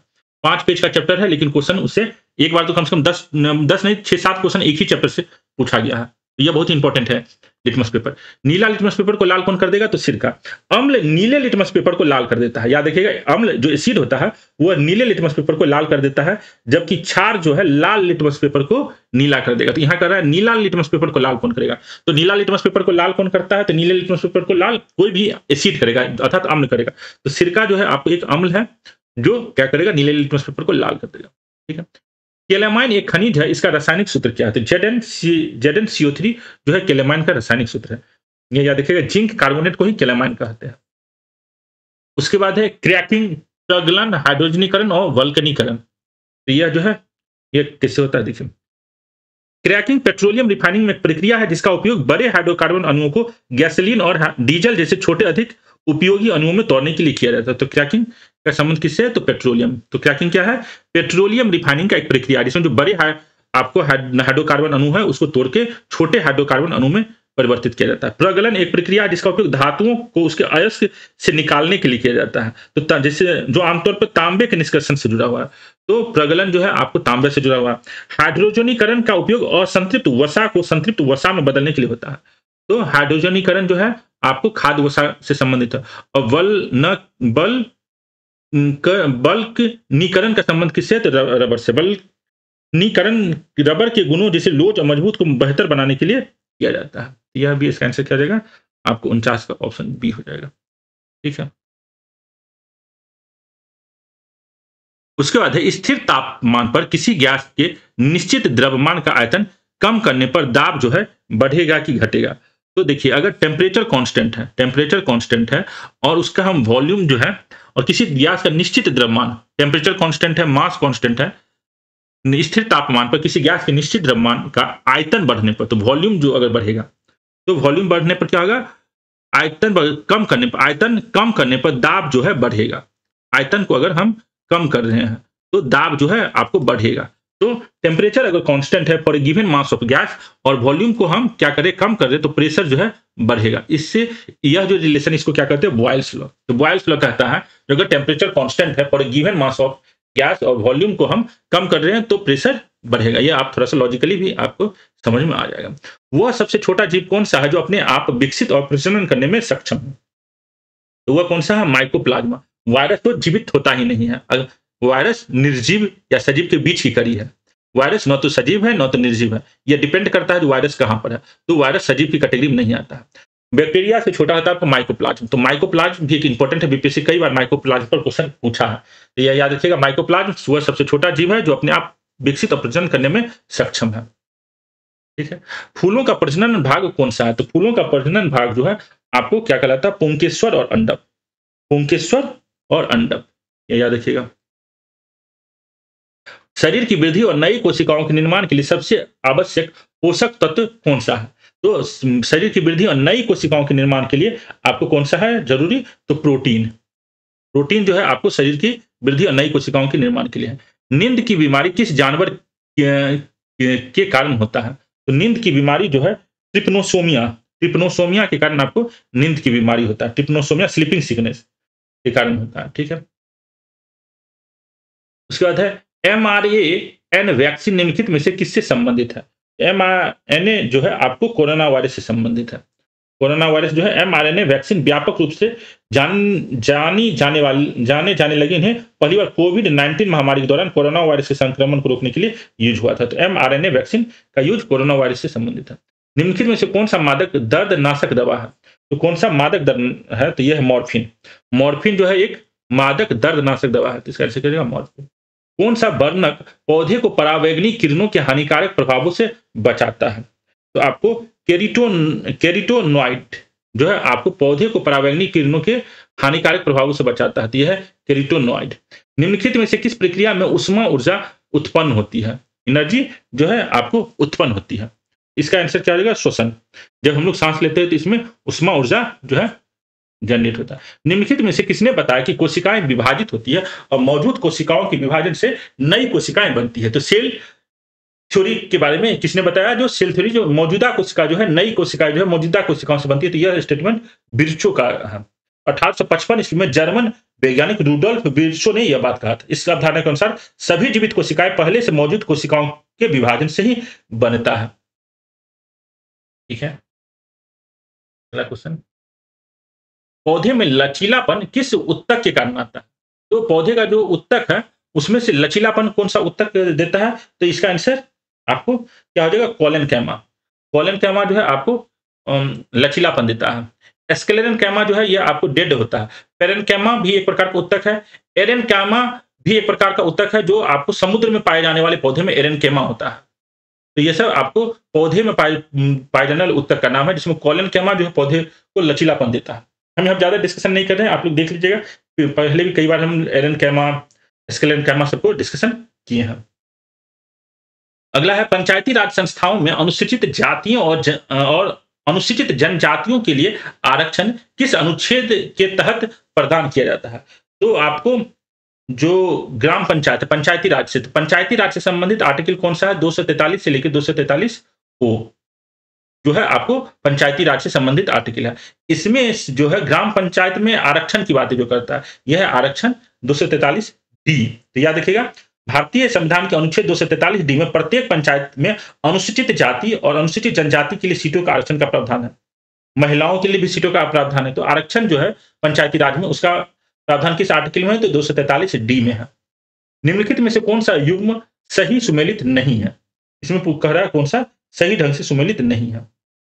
तो सर्वोच्च न्यायालय अभिलेख न्यायालय होगा। तो सर्वोच्च न्यायालय जो है एक अभिलेख न्यायालय होगा। यह पॉइंट आपको इसमें लिखा गया है। तो आर्टिकल 129 में यह बात लिखा गया है। तो सर्वोच्च न्यायालय जो भी आदेश देता है उसको उसके आदेश को रखा जाता है, और जो फ्यूचर में जो भी ऑर्डर दिया जाएगा उस ऑर्डर में सर्वोच्च न्यायालय के पिछले ऑर्डर को हम लोग रेफरेंस की तरह यूज करते हैं। तो यह पॉइंट जो है सर्वोच्च न्यायालय अभिलेख न्यायालय होगा। यह किस में लिखा गया? तो आर्टिकल 129 में लिखा गया है, न कि 124 में लिखा गया। 124 में क्या लिखा गया है? तब 124 कहता है सर्वोच्च न्यायालय की स्थापना और गठन से संबंधित है। तो 124 आर्टिकल 124 जो कहता है जो सर्वोच्च न्यायालय होगा भारत में, जिसमें न्यायाधीशों की नियुक्ति और योग्यताएं शामिल है, न कि सर्वोच्च न्यायालय के अभिलेख न्यायालय होने से। तो अब सर्वोच्च न्यायालय के अभिलेख न्यायालय होने की बात किसमें की गई है? तो आर्टिकल 129 में की गई है। सर्वोच्च न्यायालय की अपीलीय क्षेत्राधिकार, तो सर्वोच्च न्यायालय के अपीलीय क्षेत्राधिकार की बात है आर्टिकल 132 में किया गया है। यह सही है, पहला जो है गलत है। अनुच्छेद 143 सर्वोच्च न्यायालय की सलाहकार शक्ति, सर्वोच्च न्यायालय जो है आपको एडवाइस देगा, किसको? प्रेसिडेंट को देगा। तो आर्टिकल 143 ये सही है। सर्वोच्च न्यायालय द्वारा अपील की विशेष अनुमति, यह है आर्टिकल 136। तो सर्वोच्च न्यायालय का जो आर्टिकल ये वाला ऑप्शन ए जो है ये गलत है। भारतीय संविधान की प्रस्तावना में कितने प्रकार की समानता की बात की गई है? तो आपको कितने प्रकार की समानता की बात की गई है? तो यह आपको 2 प्रकार की समानता की बात की गई है, प्रतिष्ठा की समानता और अवसर की समानता। इसमें क्या कहा गया है? प्रतिष्ठा और अवसर की समता प्राप्त कराने के लिए हम भारत के लोग भारत को एक संपूर्ण प्रभुत्व संपन्न समाजवादी, जो प्रियम्बल है उसमें 2 प्रकार की समता की बात की गई है, प्रतिष्ठा और अवसर। इसका आंसर क्या हो जाएगा? 63 का ऑप्शन ए हो जाएगा। ठीक है। पॉलिटी का क्वेश्चन एक ऐसा क्वेश्चन है जो आसानी से आदमी को समझ में आता है। सोर्स लक्ष्मीकांत फिक्स है। इसमें आपको 10 में से 10 क्वेश्चन आपका सही होना चाहिए। सबसे आसान टॉपिक यही है। अनुच्छेद 368 में निर्धारित संविधान संशोधन के संदर्भ में निम्नलिखित कथनों पर विचार करें। संविधान संशोधन की पहल संसद के किसी भी सदन में किया जा सकता है। यह पॉइंट आपको 100% सही है। संविधान संशोधन की पहल किसी भी सदन में किया जा सकता है। विधेयक केवल मंत्री द्वारा प्रस्तुत किया जा सकता है, निजी सदस्य के द्वारा नहीं। तो संविधान को अगर बदलना है तो कोई भी विधेयक को प्रस्तुत कर सकता है, यह जरूरी नहीं जो कोई मंत्री ही इसको करे। ठीक है। रामनंदम जी, आप हमसे एक बार व्हाट्सएप पर बात कर लीजिएगा, जो भी आपका है आप एक बार व्हाट्सएप पर हमें बात कीजिएगा। संविधान संशोधन विधेयक प्रस्तुत करने के लिए राष्ट्रपति की पूर्व अनुमति की आवश्यकता नहीं होती है। तो यह भी बात सही है। आपको संविधान को बदलने के लिए राष्ट्रपति की पूर्व अनुमति की आवश्यकता नहीं होती। संविधान संशोधन विधेयक पेश करने के लिए राष्ट्रपति की पूर्व अनुमति की आवश्यकता नहीं होती। तो यह संघीय प्रावधानों में राज्य विधानमंडल द्वारा अनुसमर्थन की आवश्यकता नहीं होती है। तो जो फेडरल पॉलिसी है उसको अगर चेंज करना है तो हमें कम से कम 50% जो स्टेट है उसका मदद लेना, उसका अनुमति लेने का जरूरत पड़ता है। तो ये जो है संघीय प्रावधान में राज्य विधानमंडल द्वारा अनुसमर्थन की आवश्यकता नहीं होती है। तो यह गलत है। इसमें आपको 1 और 3 जो है सही है। इसका आंसर क्या हो जाएगा? इसमें पूछा गलत कौन सा है? तो गलत जो है आपको ऑप्शन 2 और 4।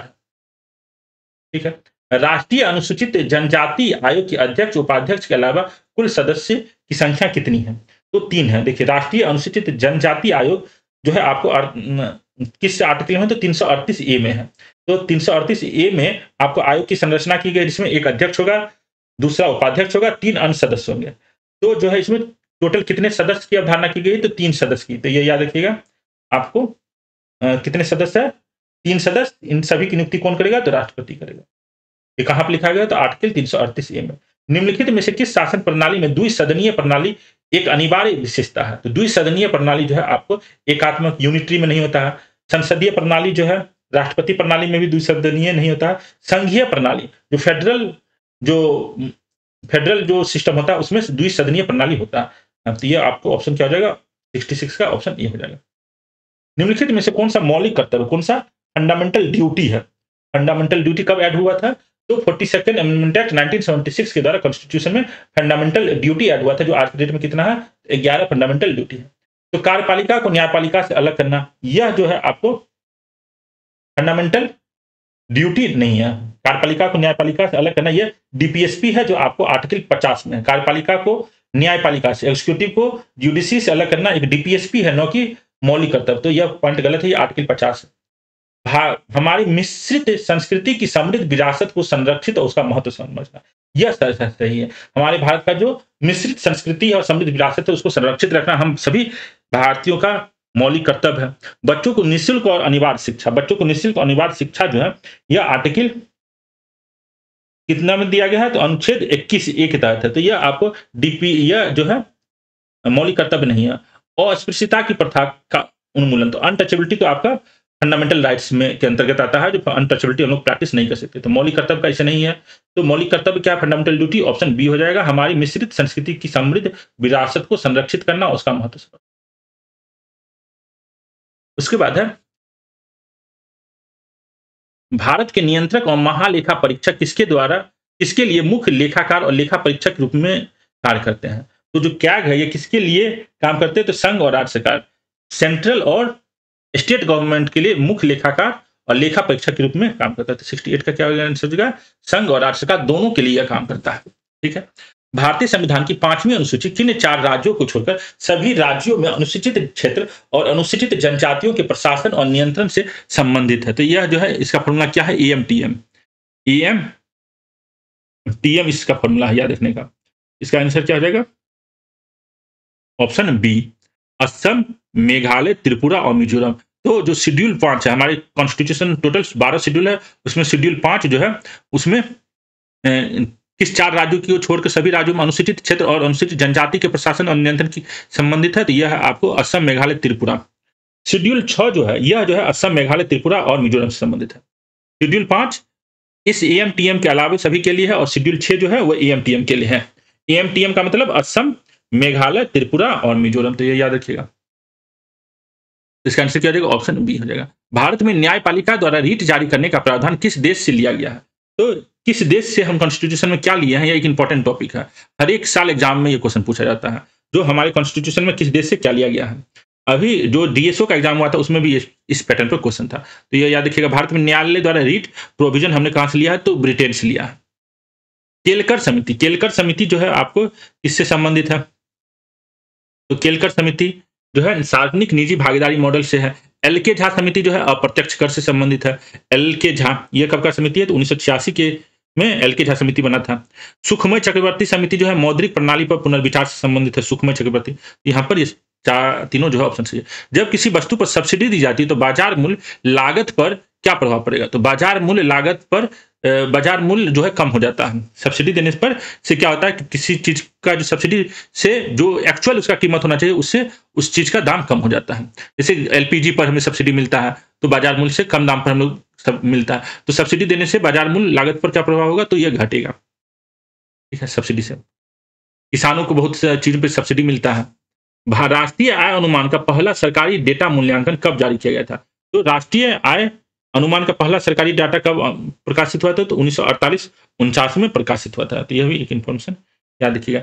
गिनी गुणांक या गिनी अनुपात अर्थव्यवस्था में से निम्नलिखित में से किस माप से संबंधित है? गिनी कोफिशिएंट जो है आपको आय असमानता दिखाता है। भारत में जो इनकम इनइक्वालिटी कितना है वह हमें गिनी कोफिशिएंट से पता चलता है। ठीक है। उसके बाद है यहाँ पर अल्फ्रेड मार्शल का कौन सा बुक है? JM किम्स का कौन सा सिद्धांत है? तो यहां पर देखिए कौन सा सही सुमेलित नहीं। अल्फ्रेड मार्शल सीमांत उपयोगिता सिद्धांत जो अल्फ्रेड मार्शल का जो प्रिंसिपल ऑफ इकोनॉमिक्स बुक से लिया गया। JM किम्स बहुत बड़े आपको इकोनॉमिस्ट थे। ब्याज की तरलता वरीयता सिद्धांत। कार्ल मार्क्स अधिशेष मूल्य सिद्धांत कार्ल मार्क्स का है। और गरीबी का दुष्चक्र, यह जो है आपको इसका है, तो यह जो है यह नरकेश का राग्र नरकेश की अवधारणा है। एक इतिहासकार है अमर्त्य सेन का, यह नहीं है। तो इसका आंसर क्या रहेगा? ऑप्शन डी जो है गलत है। संतुलित विकास सिद्धांत के अनुसार अविकसितता का प्राथमिक कारण क्या है? तो सस्टेनेबल डेवलपमेंट सिद्धांत के अनुसार अविकसितता का प्राथमिक कारण क्या है? तो गरीबी का दुष्चक्र। तो गरीबी का दुष्चक्र जो है आपको अविकसितता का प्राथमिक कारण है, न कि बचत की कमी, प्रौद्योगिकी का निम्न स्तर या विदेशी प्रभुत्व नहीं है। मेन है आपको गरीबी का दुष्चक्र। तो इसका आंसर क्या रहेगा? 76 का ऑप्शन ये हो जाएगा। उसके बाद है आर्थिक सर्वेक्षण रिपोर्ट वित्त मंत्रालय के किस विभाग द्वारा जारी किया जाता है? तो आर्थिक सर्वेक्षण रिपोर्ट जो है वित्त मंत्रालय के आर्थिक मामले का जो विभाग है वह पब्लिश करता है। याद रखिए कौन हो जाएगा? 77 का ऑप्शन सी हो जाएगा।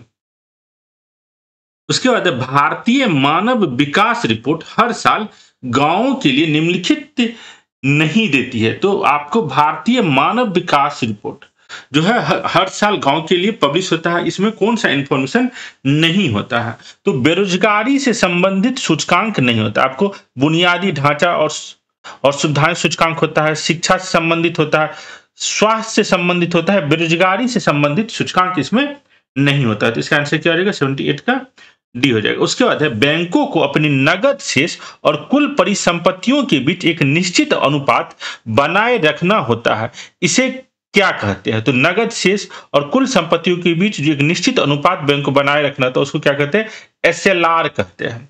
एसएलआर हर बैंक को बना के रखना होता है, इससे यह पता सेफ्टी होता है जो बैंक जो है आपको बैंक रन ना हो जाए। बैंक रन का कंसेप्ट आपको मालूम है?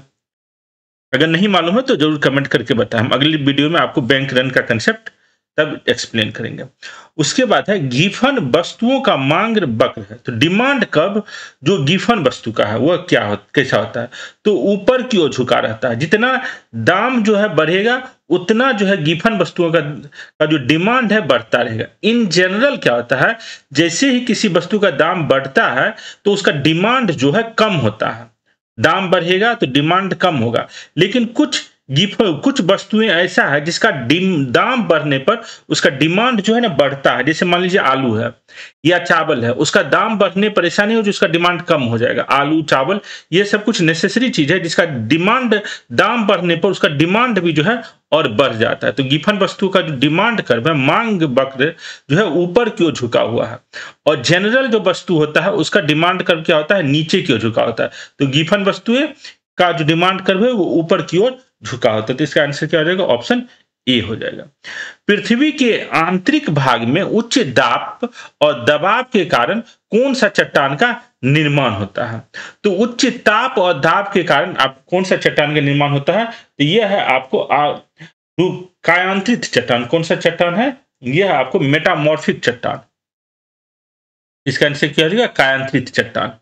जो चट्टान रूपांतरित होकर बनता है वह है कायांतरित चट्टान। 3 टाइप का चट्टान होता है, आग्नेय चट्टान, अपसादित चट्टान और कायांतरित चट्टान। कायांतरित चट्टान आग्नेय चट्टान या अपसादित चट्टान के ताप और दाब के कारण बनता है। तो इसका आंसर क्या आ जाएगा? ऑप्शन डी हो जाएगा। उसके बाद है वर्ष भर 30 डिग्री नॉर्थ और 30 डिग्री से 35 डिग्री उत्तरी और दक्षिणी अक्षांश के बीच बहने वाली हवाओं को क्या कहते हैं? तो 30 डिग्री से 35 डिग्री के बीच जो हवाएं बहती है उसको हम क्या कहते हैं? वेस्टर्लीज कहते हैं, पश्चिमी हवाएं कहते हैं। उसको क्या कहते हैं? पश्चिमी हवाएं कहते हैं। तो एक बार यह जो है इसको आप लोग थोड़ा सा मैप में यहाँ पर हम आपको दिखाते हैं। ये देखिए, देखिए यहाँ पर आपको दिख रहा होगा जो ट्रेड विंड है, ट्रेड विंड जो है जो ईस्टर्लीज भी है। तो 30 डिग्री से 30 डिग्री नॉर्थ से 30 डिग्री साउथ के बीच में ट्रेड विंड जो है ये ईस्टर्लीज भी कहलाता है, लेकिन इस ईस्टर्लीज को हम लोग बेसिकली ट्रेड विंड के नाम से जानते हैं। और 30 से 35 डिग्री के बीच में जो है वो क्या चलता है? वेस्टर्लीज चलता है, जो बेसिकली 30 से 60 तक है, लेकिन 30 से 35 तक ही क्वेश्चन में पूछा है। तो 30 से 35 तक ही क्वेश्चन पूछा, तो यहाँ पर कौन सा विंड चल रहा है? नॉर्दर्न हेमिस्फीयर में वेस्टर्लीज या साउदर्न हेमिस्फीयर में वेस्टर्लीज चला है। तो उस क्वेश्चन का क्या आंसर हो जाएगा? आपको वेस्टर्लीज। ठीक है। तो वर्ष भर 30 से 35 डिग्री उत्तरी और दक्षिणी अक्षांशों के बीच बहने वाली हवाओं को क्या कहते हैं? पश्चिमी हवा या वेस्टर्लीज कहते हैं।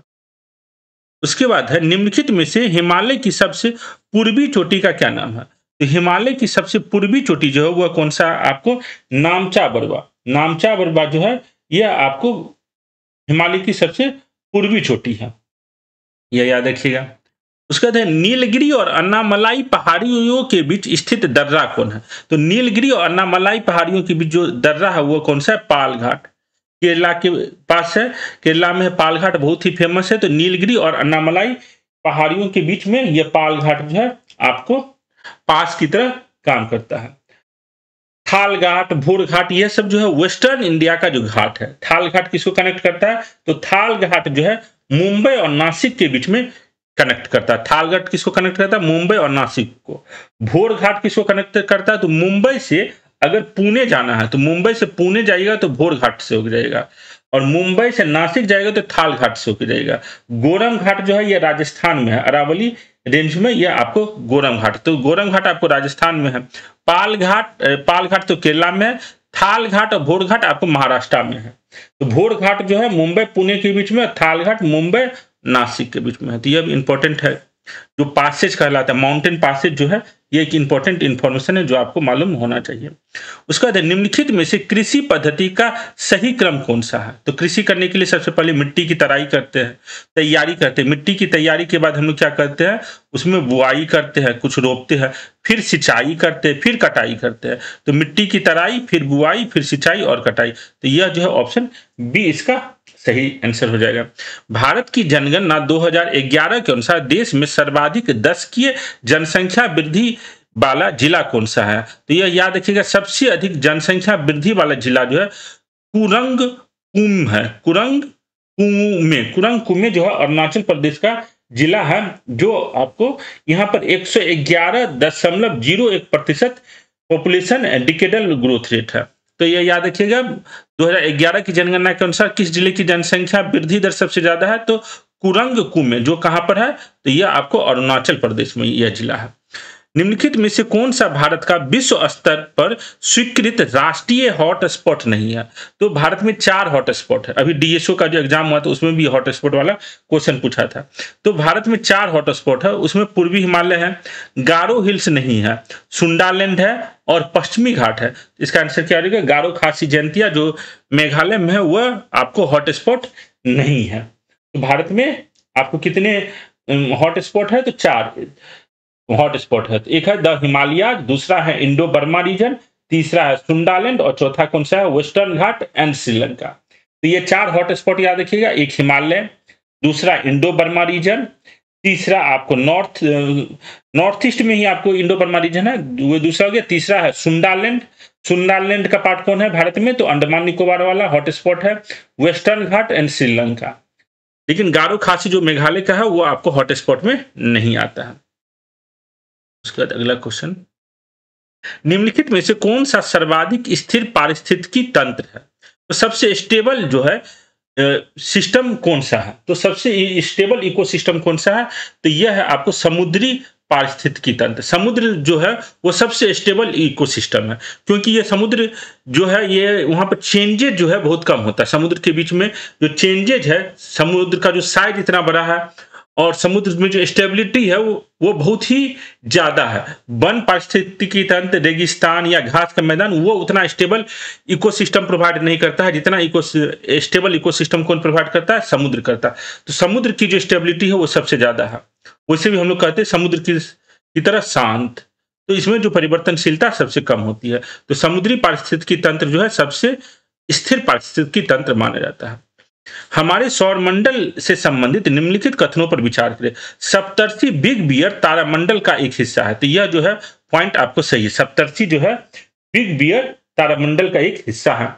बिग बियर को उर्सा मेजर भी कहते हैं। तो यह भी पॉइंट याद रखिएगा, यह आपको क्लास 6 एनसीईआरटी में ज्योग्राफी में ये सब बातें लिखा गया है सप्तर्षि बिग बियर के बारे में। तो आप क्लास 6 का जो ज्योग्राफी देखिएगा तो उसमें यह इंफॉर्मेशन आपको पहला चैप्टर में ही यह मिल जाएगा। तो सप्तर्षि बिग बियर तारामंडल का हिस्सा है, यह सही है। बिग बियर को उर्सा मेजर भी कहते हैं, यह भी सही है। क्षुद्र ग्रह मंगल और पृथ्वी की कक्षाओं के बीच में स्थित होता है। क्षुद्र ग्रह जिसको इंग्लिश में एस्टेरॉयड कहते हैं, तो यह मंगल और पृथ्वी की कक्षाओं के बीच में नहीं होता है। यह जो एस्टेरॉयड होता है आपको मंगल और जुपिटर के बीच में होता है। मंगल और जुपिटर के बीच में क्षुद्र ग्रह जिसको अंग्रेजी में एस्टेरॉयड कहते हैं वह होता है। सबसे बड़ा क्षुद्र ग्रह सीरस है। तो the largest non asteroid is Ceres which is also called as dwarf planet. तो सीरस जो है यह पॉइंट आपको सही है। तो इसमें 1 सही है, 2 सही है, 4 सही है, 3 जो है गलत है, क्योंकि क्षुद्र ग्रह जिसको अंग्रेजी में एस्टेरॉयड कहते हैं वह मंगल और जुपिटर की कक्षाओं के बीच में होता है। ये सब कुछ एनसीईआरटी क्लास 6 ज्योग्राफी में दिया हुआ है पहला चैप्टर में। उसका तो इसका आंसर क्या हो जाएगा? 89 का जो है तीसरा पॉइंट गलत है, तो इसका ऑप्शन डी हो जाएगा। ठीक है। उसके बाद है बेगा जनजाति मुख्यतः निम्नलिखित में से किस राज्य में पाया जाता है? तो बेगा जनजाति है जो ये आपको कहाँ पाया जाता है? तो मध्य प्रदेश में यह मुख्यतः पाया जाता है। बेगा जनजाति जो है आपको मध्य प्रदेश की जनजाति है। ठीक है। भूमध्य रेखा निम्नलिखित में से किस देश से होकर गुजरती है? तो भूमध्य रेखा जो है आपको 13 देश से पास होता है। इक्वेटर जो है वह 13 देश से पास होता है। तो इसमें से कौन सा देश से पास हो रहा है? तो देखिए मालदीव, गेवन और ब्राजील। तो आपको याद रखना होगा जो इक्वेटर कहाँ से पास होता है, ट्रॉपिक ऑफ कैंसर कहाँ से पास होता है, किस किस देश से, ट्रॉपिक ऑफ कैप्रिकॉर्न किस देश से पास होता है, यह भी एग्जाम में पूछा गया है। तो भूमध्य रेखा आपको यहाँ पर कौन कौन सा देश है? 13 देश का हम नाम आपको बता देते हैं। इक्वाडोर, कोलंबिया, ब्राजील, ये साउथ अमेरिका का देश है। अफ्रीका में Gabon, Congo, democratic Republic of Congo, Uganda, Kenya, south Tomo Principe और सोमालिया। और एशिया में जो है आपको मालदीव, इंडोनेशिया और किरिबती जो है यह आपको इक्वेटर को टच करता है। यहाँ पर आंसर क्या हो जाएगा? मालदीव, गेबन और ब्राजील। 91 के क्या आंसर हो जाएगा? ऑप्शन ए हो जाएगा। नामीब रेगिस्तान का है, तो नामीब रेगिस्तान जो है आपको अफ्रीका में है। नामीब रेगिस्तान कहाँ पर है? तो अफ्रीका में है। याद रखिएगा। उसके बाद है सूची 1 को सूची 2 से मिलाइए। तो एंडीज पर्वत जो है आपको कहाँ पर है? तो यह आपको दक्षिणी अमेरिका में ही है, जो सबसे लॉन्गेस्ट पर्वत है। सबसे लॉन्गेस्ट पर्वत जो है वह कौन सा है? एंडीज है। और एंडीज आपको कहाँ पर है? तो एंडीज आपको अफ्रीका में है। रॉकी माउंटेन कहाँ है? तो रॉकी माउंटेन आपको अमेरिका में है। एंडीज का क्या हो जाएगा? दक्षिणी अमेरिका। अल्ताई माउंटेन जो है ये आपको सेंट्रल एशिया में है। अल्प्स जो है ये आपको यूरोप में है। अल्प्स कहाँ है? यूरोप में है। एप्लेशियन माउंटेन जो है नॉर्थ अमेरिका का है। एप्लेशियन माउंटेन बहुत ही फेमस नॉर्थ अमेरिका का माउंटेन है। जिसे रॉकी माउंटेन अमेरिका में है वैसे ही एप्लेशियन माउंटेन है। तो यहाँ पर इसका आंसर क्या हो जाएगा? 93 का ऑप्शन सी हो जाएगा। ठीक है। उसके बाद है 0 डिग्री अक्षांश और 0 डिग्री देशांतर किस महासागर में एक दूसरे से मिलता है? तो 0 डिग्री लॉन्गिट्यूड और 0 डिग्री लैटिट्यूड आपको जहां मिलता है उसको क्या कहते हैं? नल आइलैंड कहते हैं। तो यह जो है आपको अटलांटिक ओशियन में मिलता है। तो 0 डिग्री लॉन्गिट्यूड और 0 डिग्री लैटिट्यूड, 0 डिग्री अक्षांश और 0 डिग्री देशांतर आपको किस महासागर में मिलता है? तो यह मिलता है आपको अटलांटिक महासागर में। ठीक है। निम्नलिखित में से कौन सा देश स्वर्ण त्रिभुज के अंतर्गत नहीं आता? स्वर्ण त्रिभुज गोल्डन क्वाड्रिलेटरल जो है यह आपको ओपियम ट्रेड से रिलेटेड है। और आपको एशिया का जो लाओस, म्यांमार और थाईलैंड यह जो है गोल्डन ट्रायंगल कहलाता है, ओपियम ट्रेड से रिलेटेड है। तो यह वियतनाम जो है स्वर्ण त्रिभुज के अंतर्गत नहीं आता। तो इसका आंसर क्या हो जाएगा? ऑप्शन डी हो जाएगा। ठीक है। उसके बाद बिहार प्रांतीय कांग्रेस का दूसरा अधिवेशन किसके प्रयास से आयोजित हुआ था? तो बिहार प्रांतीय कांग्रेस का गठन कब हुआ था? यह आप कमेंट करके बताइएगा। अगर आप हमारे वीडियो फॉलो कर रहे हैं तो आपको मालूम होगा जो बिहार प्रांतीय कांग्रेस का पहला अधिवेशन कब हुआ था, उसकी अध्यक्षता कब हुई, उसकी अध्यक्षता किसने किया था, यह हम लोग प्रीवियस वीडियो में डिस्कशन किए हुए हैं।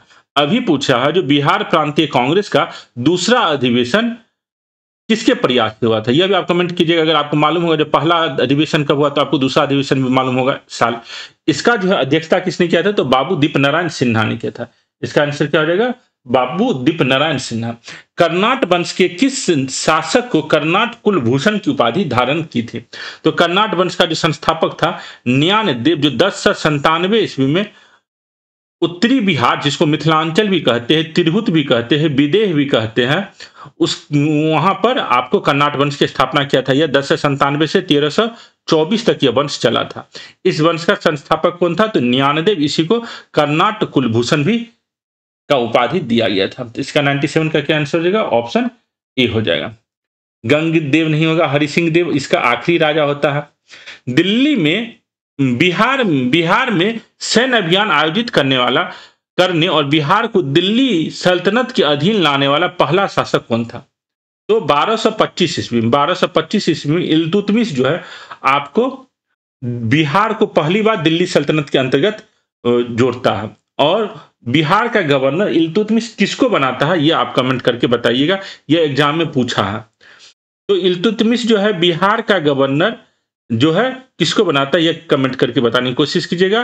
तो पहला जो है ये इल्तुतमिश जो है दिल्ली का सुल्तान है जो ये काम करता है। और भी कुतुबुद्दीन ऐबक का टाइम पीरियड क्या है? 1206 से लेके 1210। ये भी यहाँ पर थोड़ा सा रिवीजन के लिए। इल्तुतमिश का टाइम क्या है? 1211 से लेके 1236। नसरुद्दीन मोहम्मद जो इल्तुतमिश का बेटा होता है, यह आपको 1246 से लेकर 1266 तक शासन करता है। इसी के नाम पर आपको कौन सा बुक लिखा गया है? तवाकते नासरी। मिनहाज सिराज जो लिखा है नसरुद्दीन महमूद, इल्तुतमिश का बेटा होता है, बलबन का दामाद होता है। बख्तियार खिलजी तो आप लोग जानते हैं, जो 1206 ईस्वी में अपने ही सिपाहियों के द्वारा मार दिया जाता है, जो पहली बार बिहार पर मुस्लिम अटैक जो करता है, यही करता है बख्तियार खिलजी, नालंदा पर अटैक करता है। तो यहाँ पर ये भी आपको आइडिया हो गया होगा। इसका आंसर क्या है? 1200। ये इल्तुतमिश जो है बिहार को दिल्ली सल्तनत के अधीन लाने वाला पहला शासक था। उसके बाद एक बाज बहादुर जो 1607 में बंगाल का गवर्नर बना, को कुल खान की उपाधि को किसने दी? तो बहुत आसान क्वेश्चन है। तो 1607 ईस्वी में मुगल का राजा कौन सा था? तो जहांगीर जो है आपको 1607 में मुगल एम्परर है। शाहजहां तो आपको कब बनता है? 1628 ईस्वी में बनता है। 1607 में तो जहांगीर नहीं होगा, फिरोज बहादुर नहीं होगा, दाऊद खान नहीं होगा, इसका क्या हो जाएगा? जहांगीर। सिंपल हो जाएगा। मांझी प्रथा निम्नलिखित में से किस विद्रोह से संबंधित है? तो मांझी प्रथा जो है संथाल विद्रोह से संबंधित है। संथाल विद्रोह से संबंधित है। मांझी जो होता था संथाल ट्राइब में जो मुखिया होता है उसको मांझी कहते थे। तो ये समझिए जैसे गांव में मुखिया होता है जो गांव के प्रशासन को, गांव का टैक्स कलेक्शन को देख रेख करता था, तो वैसे ही संथाल ट्राइब में मांझी किसको कहा जाता है? जो उस गांव का, उस ट्राइब का जो मुखिया है। तो मांझी प्रथा निम्नलिखित में से किस विद्रोह से संबंधित है? तो संथाल विद्रोह से। संथाल विद्रोह कब हुआ था? इसके 4 भाई और 2 बहन इसमें भाग लिया था। चारों भाई और 2 बहन का नाम आप लोग जरूर रिविजन कर ले, बहुत इंपॉर्टेंट है। पीर मोहम्मद मुनीस ने अपनी किस पत्रिका में चंपारण के किसानों की दुर्दशा का मार्मिक चित्रण किया? तो प्रताप नामक पत्रिका जो था उसमें चंपारण के किसानों की मार्मिक दुर्दशा का वर्णन किया। किस नाम से वो चिट्ठी लिखता था? किस नाम से लिखता था? दुखी आत्मा दुखी हृदय नाम से ये पीर मोहम्मद मुनीस जो है पत्रकारिता करते थे। और बिहार में जो शोषण हो रहा था कि नील की खेती करने वाले किसानों का, उसका वर्णन ये करते थे। तो पीर मोहम्मद मुनीस, यह भी आपको बीपीएससी क्वेश्चन पूछा है, या उसी को यहाँ रिपीट किया गया। बिहार मुजफ्फरपुर में होम रूल लीग की स्थापना किसने की थी? तो होम रूल लीग की स्थापना मुजफ्फरपुर में किसने की थी? तो यह याद रखिएगा, जनकधारी प्रसाद। मुजफ्फरपुर में होम रूल लीग की स्थापना किसने की थी? जनकधारी प्रसाद। बिहार में होम रूल लीग कब बना? पटना में कब स्टार्ट हुआ होम रूल लीग? यह आप लोग कमेंट करके बताइएगा। मुजफ्फरपुर में तो चंद्रवंशी प्रसाद ने स्टार्ट किया, लेकिन बिहार में पटना में होम रूल लीग स्टार्ट होता है, उसको कौन करता है? भारत छोड़ो आंदोलन के दौरान झंडा फहराते समय पुलिस की गोली से फूलन प्रसाद श्रीवास्तव की मृत्यु कहाँ हुई? तो फूलन प्रसाद श्रीवास्तव की मृत्यु कहाँ हुई है? तो सिवान में। यह सब इंफॉर्मेशन आपको इम्तियाज अहमद का जो बिहार स्पेशल है वहां से यह सब इंफॉर्मेशन आपको मिलेगा। तो भारत छोड़ो आंदोलन के दौरान झंडा फहराते समय पुलिस की गोली से फूलन प्रसाद श्रीवास्तव की मृत्यु कहाँ हुई है? तो सिवान में। बिहार में एस्बेस्टस मुख्यतः कहाँ पाया जाता है? तो एस्बेस्टस जो है बिहार में आपको मुंगेर में पाया जाता है। एस्बेस्टस जो एक चमकदार और रिश्तेदार खनिज है, यह कहाँ पर है? तो यह आपको मुंगेर में, ये मुंगेर में, डी इसका ऑप्शन। तो बिहार का जो खनिज है यह भी आपको याद रखना होगा। खनिज पर एक दो क्वेश्चन जरूर आपको मिलेगा। बिहार को कितने भूकंप क्षेत्रों में विभाजित किया गया है? तो बिहार को 3 भूकंप क्षेत्रों में विभाजित किया गया है। तो याद रखिएगा 3 सिस्मिक जोन में, सिस्मिक जोन 3, 4, 5, सिस्मिक जोन 3, 4-5, तो टोटल कितने सिस्मिक जोन में बिहार बटा हुआ है? तो टोटल 3 सिस्मिक जोन में बिहार बटा हुआ है। अगला क्वेश्चन है, बिहार के किस क्षेत्र में धारवाड़ चट्टानें पाई जाती है? तो अगर ये बिहार है तो बिहार का जो साउथ ईस्ट वाला जो पोर्शन है, यहाँ पर धारवाड़ चट्टानें पाई जाती है। तो दक्षिण पूर्व जो भाग है, यहाँ पर आपको क्या पाया जाता है? धारवाड़ चट्टानें पाई जाती है। जो सबसे प्राचीन चट्टान बिहार में आपको कहीं भी मिलता है तो ये यही धारवाड़ चट्टानें से मिलता है। पंचायती राज संस्थाओं में महिलाओं को 50% आरक्षण देने वाली भारत का पहला राज्य कौन सा था? तो आपको पंचायती राज संस्थाओं में जो है 50% आरक्षण देने वाला भारत का पहला राज्य कौन है? तो बिहार है। संविधान सभा में बिहार से कितने सदस्य शामिल थे? तो यह याद रखिएगा, संविधान सभा में टोटल 36 सदस्य जो थे बिहार से शामिल थे। टोटल कितने सदस्य शामिल थे? तो 36। किसी राज्य में अल्पसंख्यक आयोग को पहली बार वैधानिक शक्तियां दी गई थी? तो अल्पसंख्यक आयोग को जो वैधानिक शक्तियां सबसे पहली बार बिहार में दिया गया था। तो यह सब जो है बिहार स्पेसिफिक इंफॉर्मेशन है जो आपको एकदम याद होना चाहिए, जानकारी होना चाहिए।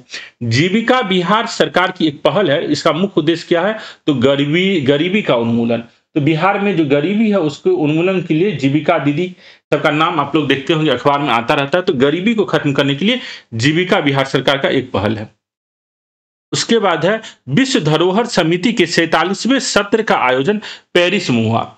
भारत के मराठा सैन्य परिदृश्यों को 44वें धरोहर के रूप में शामिल किया गया है। इसमें कुल 11 मराठा सैन्य परिदृश्य शामिल है। तो ये अभी न्यूज में था यह इंफॉर्मेशन, जो मराठा का जो सैन्य परिदृश्य है उसको विश्व धरोहर समिति की लिस्ट में शामिल किया गया है। और इसके तहत जो है इसमें कुल 12 मराठा सैन्य परिदृश्य को शामिल किया गया है।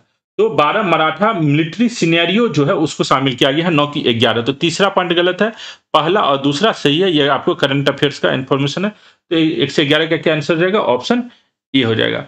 उसके बाद है, 11वां भारत मक्का शिखर सम्मेलन कहाँ आयोजन हुआ? तो 11वां मक्का शिखर सम्मेलन जो है आपको नई दिल्ली में आयोजन हुआ है 7 जुलाई 2025 को। इसने इसको इनॉग्रेट किया? तो एग्रीकल्चर मिनिस्टर शिवराज सिंह चौहान ने इनॉग्रेट किया। तो ये याद रखिएगा, 7 जुलाई 2025 को न्यू दिल्ली में यह 11वां मक्का शिखर सम्मेलन आयोजन हुआ था। टाइम 100 क्रिएटर्स लिस्ट 2025 में शामिल होने वाली पहली भारतीय कौन है? तो यह है प्राजक्ता कोहली। ये आपको यूट्यूबर है, अच्छा यूट्यूब वीडियो बनाती है, मूवी भी इसने बनाया। प्राजक्ता कोहली फेमस है, आप लोग यूट्यूब का देखते होंगे वीडियो तो प्राजक्ता कोहली का आप लोग फेस जरूर याद पहचान पाइएगा। तो ये बहुत फेमस है प्राजक्ता कोहली। मोस्टली सेन नाम का इनका यूट्यूब चैनल है। तो इसी को प्राजक्ता कोहली को टाइम 100 क्रिएटर्स लिस्ट में शामिल किया गया है। उसके बाद सार्वजनिक वितरण प्रणाली में राशन वितरण के लिए आधार आधारित फेस ऑथेंटिकेशन शुरू करने वाला देश का पहला राज्य कौन सा बना है? तो आधार जो है यह आपको हिमाचल प्रदेश है। यह कौन सा है? Himachal Pradesh. Himachal Pradesh has become the first state in the country to introduce Aadhaar based face authentication for ration distribution in public distribution system. Aadhaar authentication से अब आपको पब्लिक डिस्ट्रीब्यूशन सिस्टम का यूज किया जाएगा आधार ऑथेंटिकेशन करके। तो ये कौन बना है? तो भारत में आपको हिमाचल प्रदेश है। केंद्र सरकार ने किस दिन को संविधान हत्या दिवस के रूप में मनाया? तो 25 जून को जो आपको इमरजेंसी लागू किया गया था इंदिरा गांधी के द्वारा 25 जून 1975 को, उसी के कारण 25 जून को संविधान हत्या दिवस के रूप में मनाए जाने का घोषणा किया गया है। तो यह याद रखिएगा, 25 जून जो है संविधान हत्या दिवस के रूप में मनाया जाता है। तो जब तक बीजेपी सरकार है तब तक ये मनाया जाएगा। कांग्रेस सरकार शायद आएगा तो शायद इसे बंद कर दिया जाए।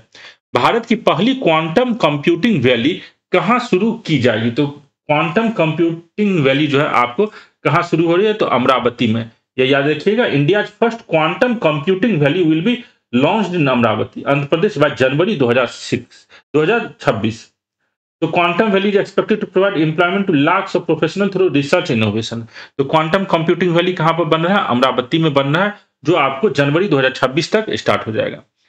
सबसे अधिक तेंदुओं की संख्या वाला महानगर तथा भारत का तेंदुआ राजधानी कौन बन गया है? तो बेंगलुरु जो है भारत का तेंदुआ राजधानी बन गया है। तो ये याद रखिएगा, वहां पर 80 से 85 wild leopards have been found in Bengaluru. तो भारत का तेंदुआ राजधानी कौन है? तो बेंगलोर है।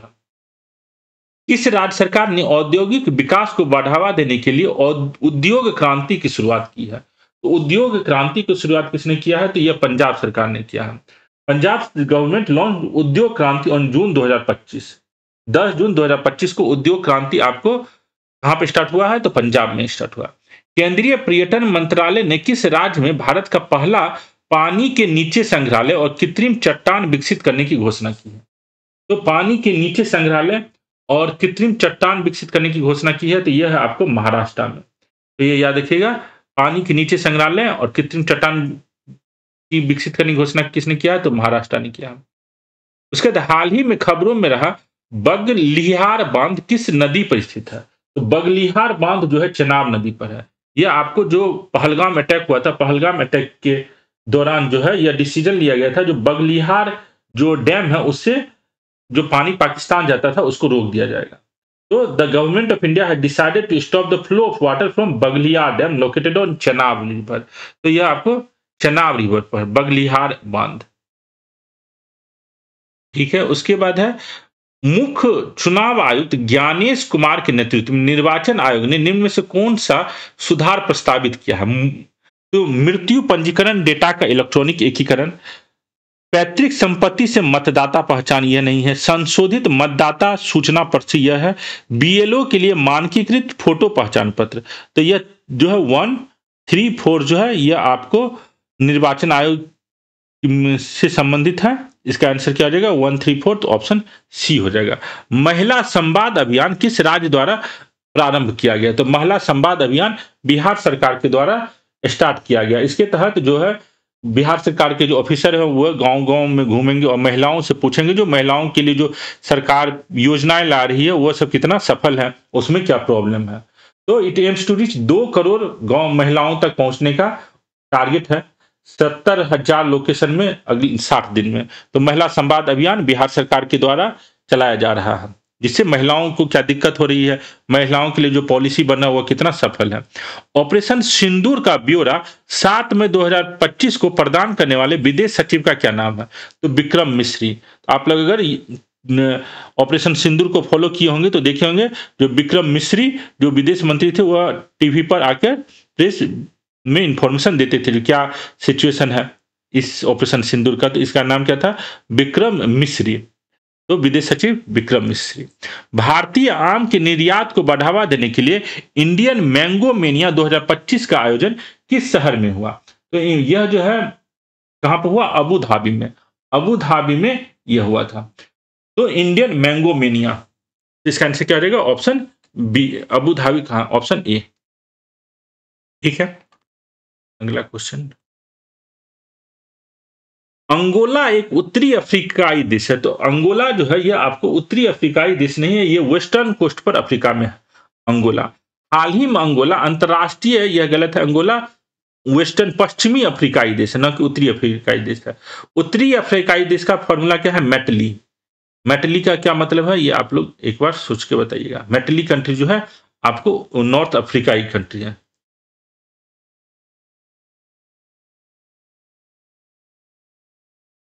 ठीक है। मोहित जी आप हमसे एक बार व्हाट्सएप पर बात कर लीजिएगा, कोई भी आपका सजेशन है, सुझाव है, व्हाट्सएप पर बात कर लीजिएगा तो ठीक है। अंगोला जो है एक पश्चिमी अफ्रीकाई देश है। हाल ही में अंगोला अंतरराष्ट्रीय सौर संगठन फ्रेमवर्क समझौता पर हस्ताक्षर करने वाला 121वां देश बना। तो यह जो है आपको अंगोला 121वां देश नहीं बना है, 123वां देश बना है। इसका आंसर क्या? यह जो है पहला दूसरा गलत है। सत्य कथन का चयन करें तो सत्य कथन इसमें से कोई भी नहीं है। सीपरी रिपोर्ट 2025 के अनुसार सर्वाधिक सैन्य खर्च करने वाले देशों में भारत का स्थान कौन सा है? तो सर्वाधिक सैन्य खर्च करने में जो सबसे नंबर 1 पर है वो तो है अमेरिका, नंबर 2 पर है चाइना, नंबर 3 पर रसिया होगा ऑफ कोर्स, नंबर 4 पर होगा जर्मनी और नंबर 5 पर हम लोग हैं आपको कौन? इंडिया है। तो यह याद रखिएगा। तो हम लोग का कौन सा है डिफेंस एक्सपेंडिचर में? तो 5वें नंबर पर हम लोग हैं। उसके बाद 2025 में जारी poverty and equity brief report के संबंध में निम्नलिखित कथनों पर विचार करें। तो यह रिपोर्ट विश्व व्यापार संगठन द्वारा जारी किया गया है। तो poverty and equity brief report जो है यह आपको विश्व व्यापार वर्ल्ड ट्रेड ऑर्गेनाइजेशन के द्वारा नहीं जारी किया गया, या किसके द्वारा जारी किया गया? तो वर्ल्ड बैंक के द्वारा जारी किया गया। तो पहला ही पॉइंट गलत है। इसके अनुसार भारत में गरीबी रेखा से नीचे जीवन यापन करने वाले 16% 2% से घटकर 2.3% रह गया है। तो यह पॉइंट आपको सही है। भारत में गरीबी रेखा में पहले 2011-12 के अनुसार 16.2% आदमी थे, अब 2.3%। यह पॉइंट सही है। लगभग 17 करोड़ लोगों को अत्यधिक गरीबी से बाहर निकाला गया। तो यह सब डाटा है, यह आपको याद रखना होगा। यह रिपोर्ट किसने पब्लिश किया? तो वर्ल्ड बैंक ने पब्लिश किया है, न कि वर्ल्ड ट्रेड ऑर्गेनाइजेशन ने नहीं पब्लिश किया। तो पहला पॉइंट गलत है, दूसरा तीसरा पॉइंट आपको सही है। इसका आंसर क्या आ जाएगा? इसमें कह रहा असत्य कथन सुने, तो असत्य कथन जो है ऑप्शन ए जो है वो असत्य कथन है। नेक्स्ट क्वेश्चन देखते हैं।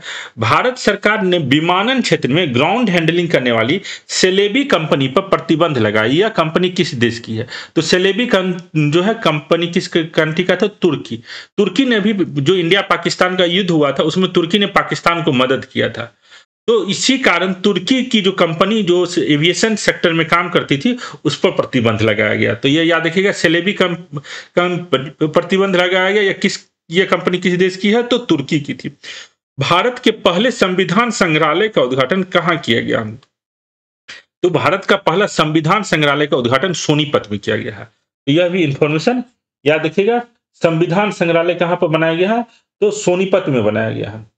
It was inaugurated by Lok Sabha speaker Om Birla on 23 November 2024। तो 23 नवंबर 2024 को संविधान संग्रहालय कहां पर बनाया गया है? तो सोनीपत में। उसके बाद है अंबुबाची मेला। तो यह जो नॉर्थ ईस्ट में कुछ फेस्टिवल होता है उससे संबंधित है। तो यहां पर पूछा कौन सा गलत है, इसमें से आपको गलत कौन सा है? तो खुबानी फूल उत्सव। यह जो है आपको उत्तराखंड में नहीं है। खुबानी फूल उत्सव जो है ये जम्मू कश्मीर का है, जो जून 2025 में हुआ था। तो नहीं, अब ये कहां पर? लद्दाख में है खुबानी। यह उत्तराखंड का जो यहाँ पर ऑप्शन दिया गलत है। ये कहां पर? लद्दाख में हुआ। अंबुबाची मेला तो गुवाहाटी का है, यह आपको सही है। जून 2025 में अंबुबाची मेला कहां पर हुआ? गुवाहाटी में। ठीक है। खीर भवानी उत्सव यह आपको कहां पर है? जम्मू कश्मीर का, जून 2025 में हुआ, यह भी सही है। चापकर कूट महोत्सव, चापकर कूट महोत्सव जो है यह मिजोरम का है, यह मार्च 2025 में हुआ था। और खिबानी फूल महोत्सव जो है आपको एप्रिकॉट फ्लावर महोत्सव जो यहाँ पर उत्तराखंड में दिया गया, ये गलत है। एप्रिकॉट फ्लावर फेस्टिवल कहाँ पे हुआ? अप्रैल 2025 में लद्दाख में हुआ। तो ऑप्शन सी गलत है, क्योंकि यहाँ पर खुबानी फूल महोत्सव कहाँ पर होना चाहिए? लद्दाख में होना चाहिए, न कि उत्तराखंड।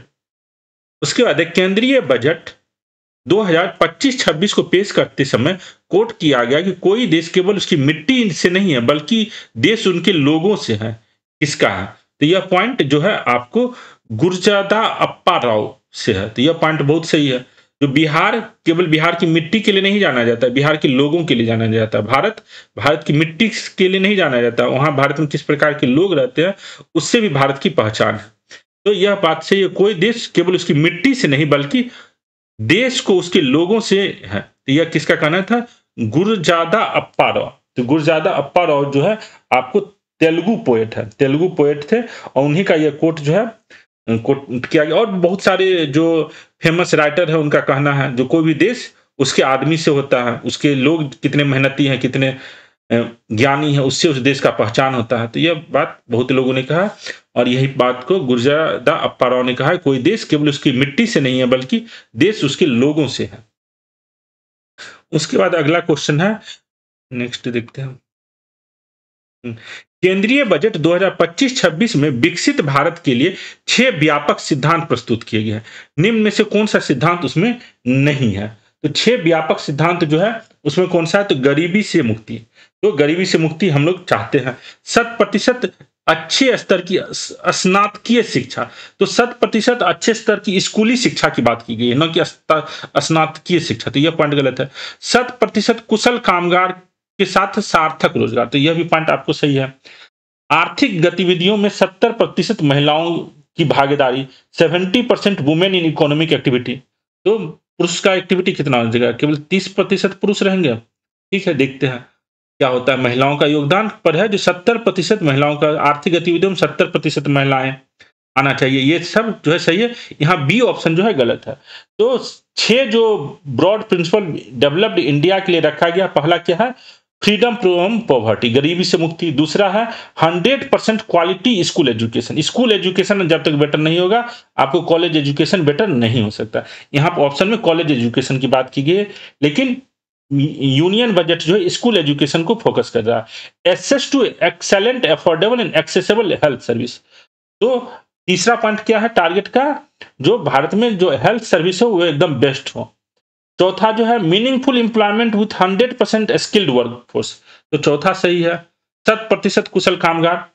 पांचवा क्या है 70% वुमेन इन इकोनॉमिक एक्टिविटी। और छठा जो है farmers who make our country the food basket of the world. तो हमको अपना कंट्री को food basket of the world बनाना है, ताकि पूरी दुनिया को हमारे किसान भोजन प्रदान कर सके। तो ये 6 जो है सिद्धांत शामिल किया गया है, इसमें बी नहीं है। उसके बाद है केंद्रीय बजट 2025-26 में खर्च होने वाले शीर्ष 4 मद को अवरोही क्रम में व्यवस्थित कीजिए। तो सबसे ज्यादा जो है केंद्रीय बजट में, भारत के केंद्रीय बजट में सबसे ज्यादा खर्च कहां पर होता है, तो सबसे ज्यादा खर्च होता है करों और शुल्कों में राज्यों का हिस्सा। जो राज्य का जो हिस्सा है वो केंद्रीय बजट में सबसे ज्यादा है। कितना है, तो 22% जो है टोटल बजट का 22% किसको जाता है, तो राज्य के हिस्से में जाता है। उसका 20% हम लोग ब्याज अदायगी में देते हैं। तो नंबर 1 जो है स्टेट को देते हैं। दूसरा जो अभी तक जो हम लोग लोन लिए हुए हैं उसके इंटरेस्ट के रूप में सेकेंड नंबर पर हमारा खर्च जाता है। कम अराउंड 20% जो यूनियन बजट कहाँ किसमें स्पेंड होता है, तो इंटरेस्ट पेमेंट में जाता है। 16% जो है केंद्रीय क्षेत्र की योजनाओं पर जाता है, तो ये तीसरा है। और उसके बाद रक्षा में हम लोग का 8% है। तो इस तरीके से हम लोग देखते हैं जो इसमें नंबर 1 कौन हो जाएगा, करों और शुल्कों में राज्य का हिस्सा, तो 2, उसके बाद 1, उसके बाद 3, तो उसका आंसर क्या हो जाएगा, ऑप्शन सी हो जाएगा। उसके बाद है केंद्रीय बजट 2025-26 में घोषित भारत ट्रेड नेट का मुख्य उद्देश्य क्या है। तो भारत ट्रेड नेट का जो मुख्य उद्देश्य है, जो भारत में डिजिटल इंफ्रास्ट्रक्चर डेवलप करना, तो establish digital public infrastructure for international trade. इसका क्या है, अंतरराष्ट्रीय व्यापार हेतु डिजिटल सार्वजनिक अवसंरचना स्थापित करना। तो यह बहुत जरूरी है। आज हम जो आप लोग को पढ़ाने की कोशिश कर रहे हैं, यह डिजिटल इंफ्रास्ट्रक्चर की मदद से ही हो रहा है। तो गांव-गांव में आपको डिजिटल इंफ्रास्ट्रक्चर जब तक बेटर नहीं होगा, बेटर एजुकेशन नहीं पहुंच सकता है। तो यह बहुत अच्छा है। जो केंद्रीय बजट 2025-26 में भारतीय ट्रेड नेट का मुख्य उद्देश्य क्या है, अंतरराष्ट्रीय व्यापार, चाहे राष्ट्रीय व्यापार हो, शहरी व्यापार हो, कोई भी व्यापार हो, उसके लिए आज के डेट में डिजिटल सार्वजनिक अवसंरचना स्थापित करना बहुत ही ज्यादा जरूरी है। तो इसका आंसर क्या होगा, ऑप्शन सी है। उसके बाद है, क्या हुआ, आवाज नहीं आ रही है, आवाज तो आना चाहिए। ठीक है, अगला क्वेश्चन है केंद्रीय बजट। अगला क्वेश्चन है केंद्रीय बजट 2025-26।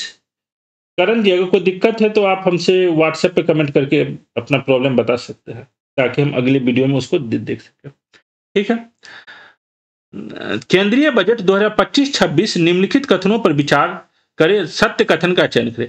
नए कर व्यवस्था के अंतर्गत वेतनभोगी करदाताओं के लिए आयकर छूट की सीमा 12.75 लाख 12.75 लाख रुपया हुआ है। तो यह पॉइंट सही है।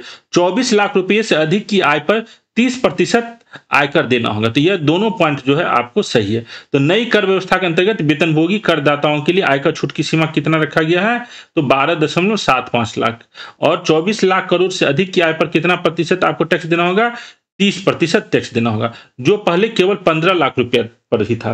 तो आपको अगर 15 लाख रुपया तक से ज्यादा आपका सैलरी था तो 30% आप टैक्स देते थे। अभी नए टैक्स पॉलिसी के अनुसार 30% 24 लाख रुपया पर किया गया। तो दोनों पॉइंट जो है आपको सही है।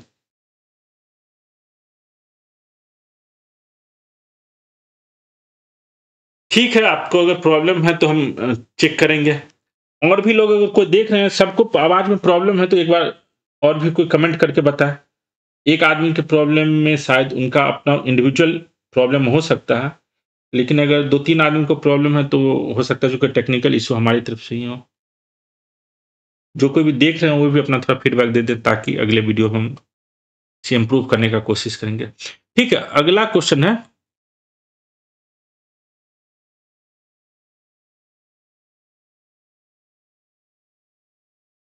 आर्थिक सर्वेक्षण 2024-25 के अनुसार वित्तीय वर्ष 2025-26 में अपेक्षित जीडीपी में वृद्धि कितना है? तो आर्थिक सर्वेक्षण इकोनॉमिक सर्वे 2024-25 के अनुसार वित्तीय वर्ष 25-26 में जो जीडीपी में अपेक्षित कितना एक्सपेक्टेड वृद्धि है, तो यह है आपको 6.3 से 6.8। यह कितना है?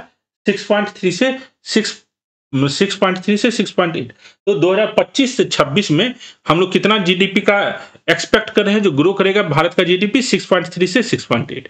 आर्थिक सर्वेक्षण 2024-25 के अनुसार असत्य कथन का चयन करें। तो वैश्विक सेवा निर्यात में भारत का स्थान 7वां है। तो सर्विस एक्सपोर्ट में भारत का स्थान 7वां है, तो यह याद रखिएगा, यह कथन सही है। सीमेंट उत्पादन में भारत का स्थान 3रा है।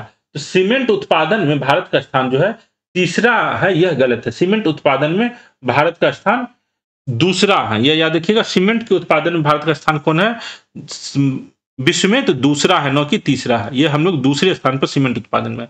निर्माण सेवाओं में भारत का स्थान 8वां है। तो कंस्ट्रक्शन सर्विसेज में भारत का स्थान कौन सा है? 8वां है, यह सही है। वस्त्र और परिधान के निर्यात में भारत का स्थान 6ठा है, यह भी सही है। जो आपको 6 in export of textile and apparel, तो वस्त्र और परिधान निर्यात में भारत का स्थान कौन सा है? 6ठा है। निर्माण सेवाओं में भारत का स्थान कौन सा है? 8वां है। सीमेंट के उत्पादन में भारत का स्थान 2रा है और वैश्विक सेवा निर्यात में भारत का स्थान कौन सा है? 7वां है। तो इसमें बी जो है ऑप्शन गलत है। उसके बाद है आर्थिक सर्वेक्षण 2024-25 के अनुसार निम्नलिखित कथनों पर विचार करें। वित्तीय वर्ष 2020-21 से वित्तीय वर्ष 23-24 में राजकोषीय घाटे में लगातार कमी आई है। तो राजकोषीय घाटा जो है उसमें लगातार कमी आया है। तो यह जो है पॉइंट आपको इसमें पूछा असत्य कथन, तो यह पॉइंट आपको सही है। वित्तीय वर्ष 2020-21 से वित्तीय वर्ष 23-24 में पूंजीगत व्यय में लगातार वृद्धि हुआ है।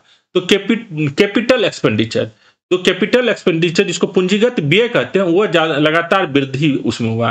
कैपिटल एक्सपेंडिचर एक ऐसा एक्सपेंडिचर है जिससे हमको फ्यूचर में बेनिफिट होने की संभावना है। तो हम लोग जो है कैपिटल एक्सपेंडिचर बढ़ा रहे हैं। जैसे अभी आप पढ़ रहे हैं, यह अभी आपका कैपिटल जो है इन्वेस्टमेंट है, कैपिटल इन्वेस्टमेंट है जो आपको फ्यूचर में बेनिफिट देगा। तो यह पॉइंट आपको सही है। वित्तीय वर्ष 2020-21 से वित्तीय वर्ष 2023-24 में पूंजीगत व्यय में लगातार वृद्धि हुआ है। 20-21 में 2.1% था, 21-22 में 2.5 हुआ, 22-23 में 2.7 हुआ और 23-24 में 3.2। तो इस तरीके से पूंजीगत व्यय जो है बढ़ा है और राजकोषीय घाटा जो है यह आपको घटा है। तो दोनों पॉइंट आपका सत्य है। इसमें जो है डी असत्य पूछा तो नॉट तो 1 नॉट तो 2। आर्थिक सर्वेक्षण 2024-25 के अनुसार वित्त वर्ष 2025 में कृषि क्षेत्र में कितने प्रतिशत की वृद्धि का अनुमान है? तो 2025 में जो है कितने प्रतिशत का अनुमान है? तो फाइनेंशियल ईयर 3.8% का एग्रीकल्चर सेक्टर में ग्रो होने का अनुमान है। इंडस्ट्रियल सेक्टर जो है 6.2% ग्रो होगा और सर्विस सेक्टर जो है आपको 7.2% का अनुमान है। तो 7.2% सर्विस सेक्टर का, इंडस्ट्रियल सेक्टर का 6.2 और एग्रीकल्चर सेक्टर का 3.8% है। ठीक है। उसके बाद है एरेन द इंस्टॉल्ड जनरेशन, अच्छा हिंदी में, भारत में स्थापित उत्पादन क्षमता को घटते क्रम में व्यवस्थित कर ऊर्जा क्षेत्र में। तो ऊर्जा क्षेत्र में अभी भी जो हम लोग जो आपको पढ़ा रहे हैं, आप लोग जो पढ़ रहे हैं, तो जो एनर्जी आ रहा है, एनर्जी आप लोग को सबसे ज्यादा भारत में एनर्जी कहां से मिलता है? तो कोयला से मिलता है। कोयला से 46.2% जो हमारे भारत का एनर्जी का सोर्स क्या है? तो कोयला है। उसके बाद सोलर है, सोलर जो है 20.60 है। सोलर का कितना है? 20.60। उसके बाद जो है हाइड्रो का कितना है? 10.30। विंड हाइड्रो का 10.30, विंड का जो है 10.50 और गैस से जो एनर्जी प्राप्त कर रहे हैं वो 5.4 है। तो सबसे ज्यादा जो है कहां से हम लोग एनर्जी प्राप्त करें? तो कोयला से। इसका आंसर क्या देगा? ऑप्शन सी हो जाएगा। तो इस टाइप से जो है हम लोग यहाँ पर जितना भी करंट अफेयर्स का क्वेश्चन था वो यहाँ पर हम लोग डिस्कशन किए हैं। मैथमेटिक्स का क्वेश्चन यहाँ हम डिस्कशन नहीं कर रहे हैं। आप लोग के पास PDF होगा ही, बनाइएगा। अगर कोई कंफ्यूजन हो तो आप हमसे टेलीग्राम और व्हाट्सएप पर जुड़कर पूछ सकते हैं। तो देखने के लिए बहुत बहुत धन्यवाद। यह टेस्ट पेपर 1 जो है आज कंप्लीट हो गया है। तो थोड़ा सा भी अगर आपको सही लगा हो यह यूज़फुल लगा हो तो आप वीडियो को ज़रूर लाइक कर सकते हैं, चैनल को सब्सक्राइब कर सकते हैं और कोई भी सजेशन, कोई भी सुझाव हो तो आप हमसे टेलीग्राम, व्हाट्सएप, यूट्यूब पर जुड़ सकते हैं। मिलते हैं अगले टेस्ट पेपर के डिस्कशन के साथ। कोई भी आपका सुझाव हो तो ज़रूर बताएँ। देखने के लिए बहुत-बहुत धन्यवाद।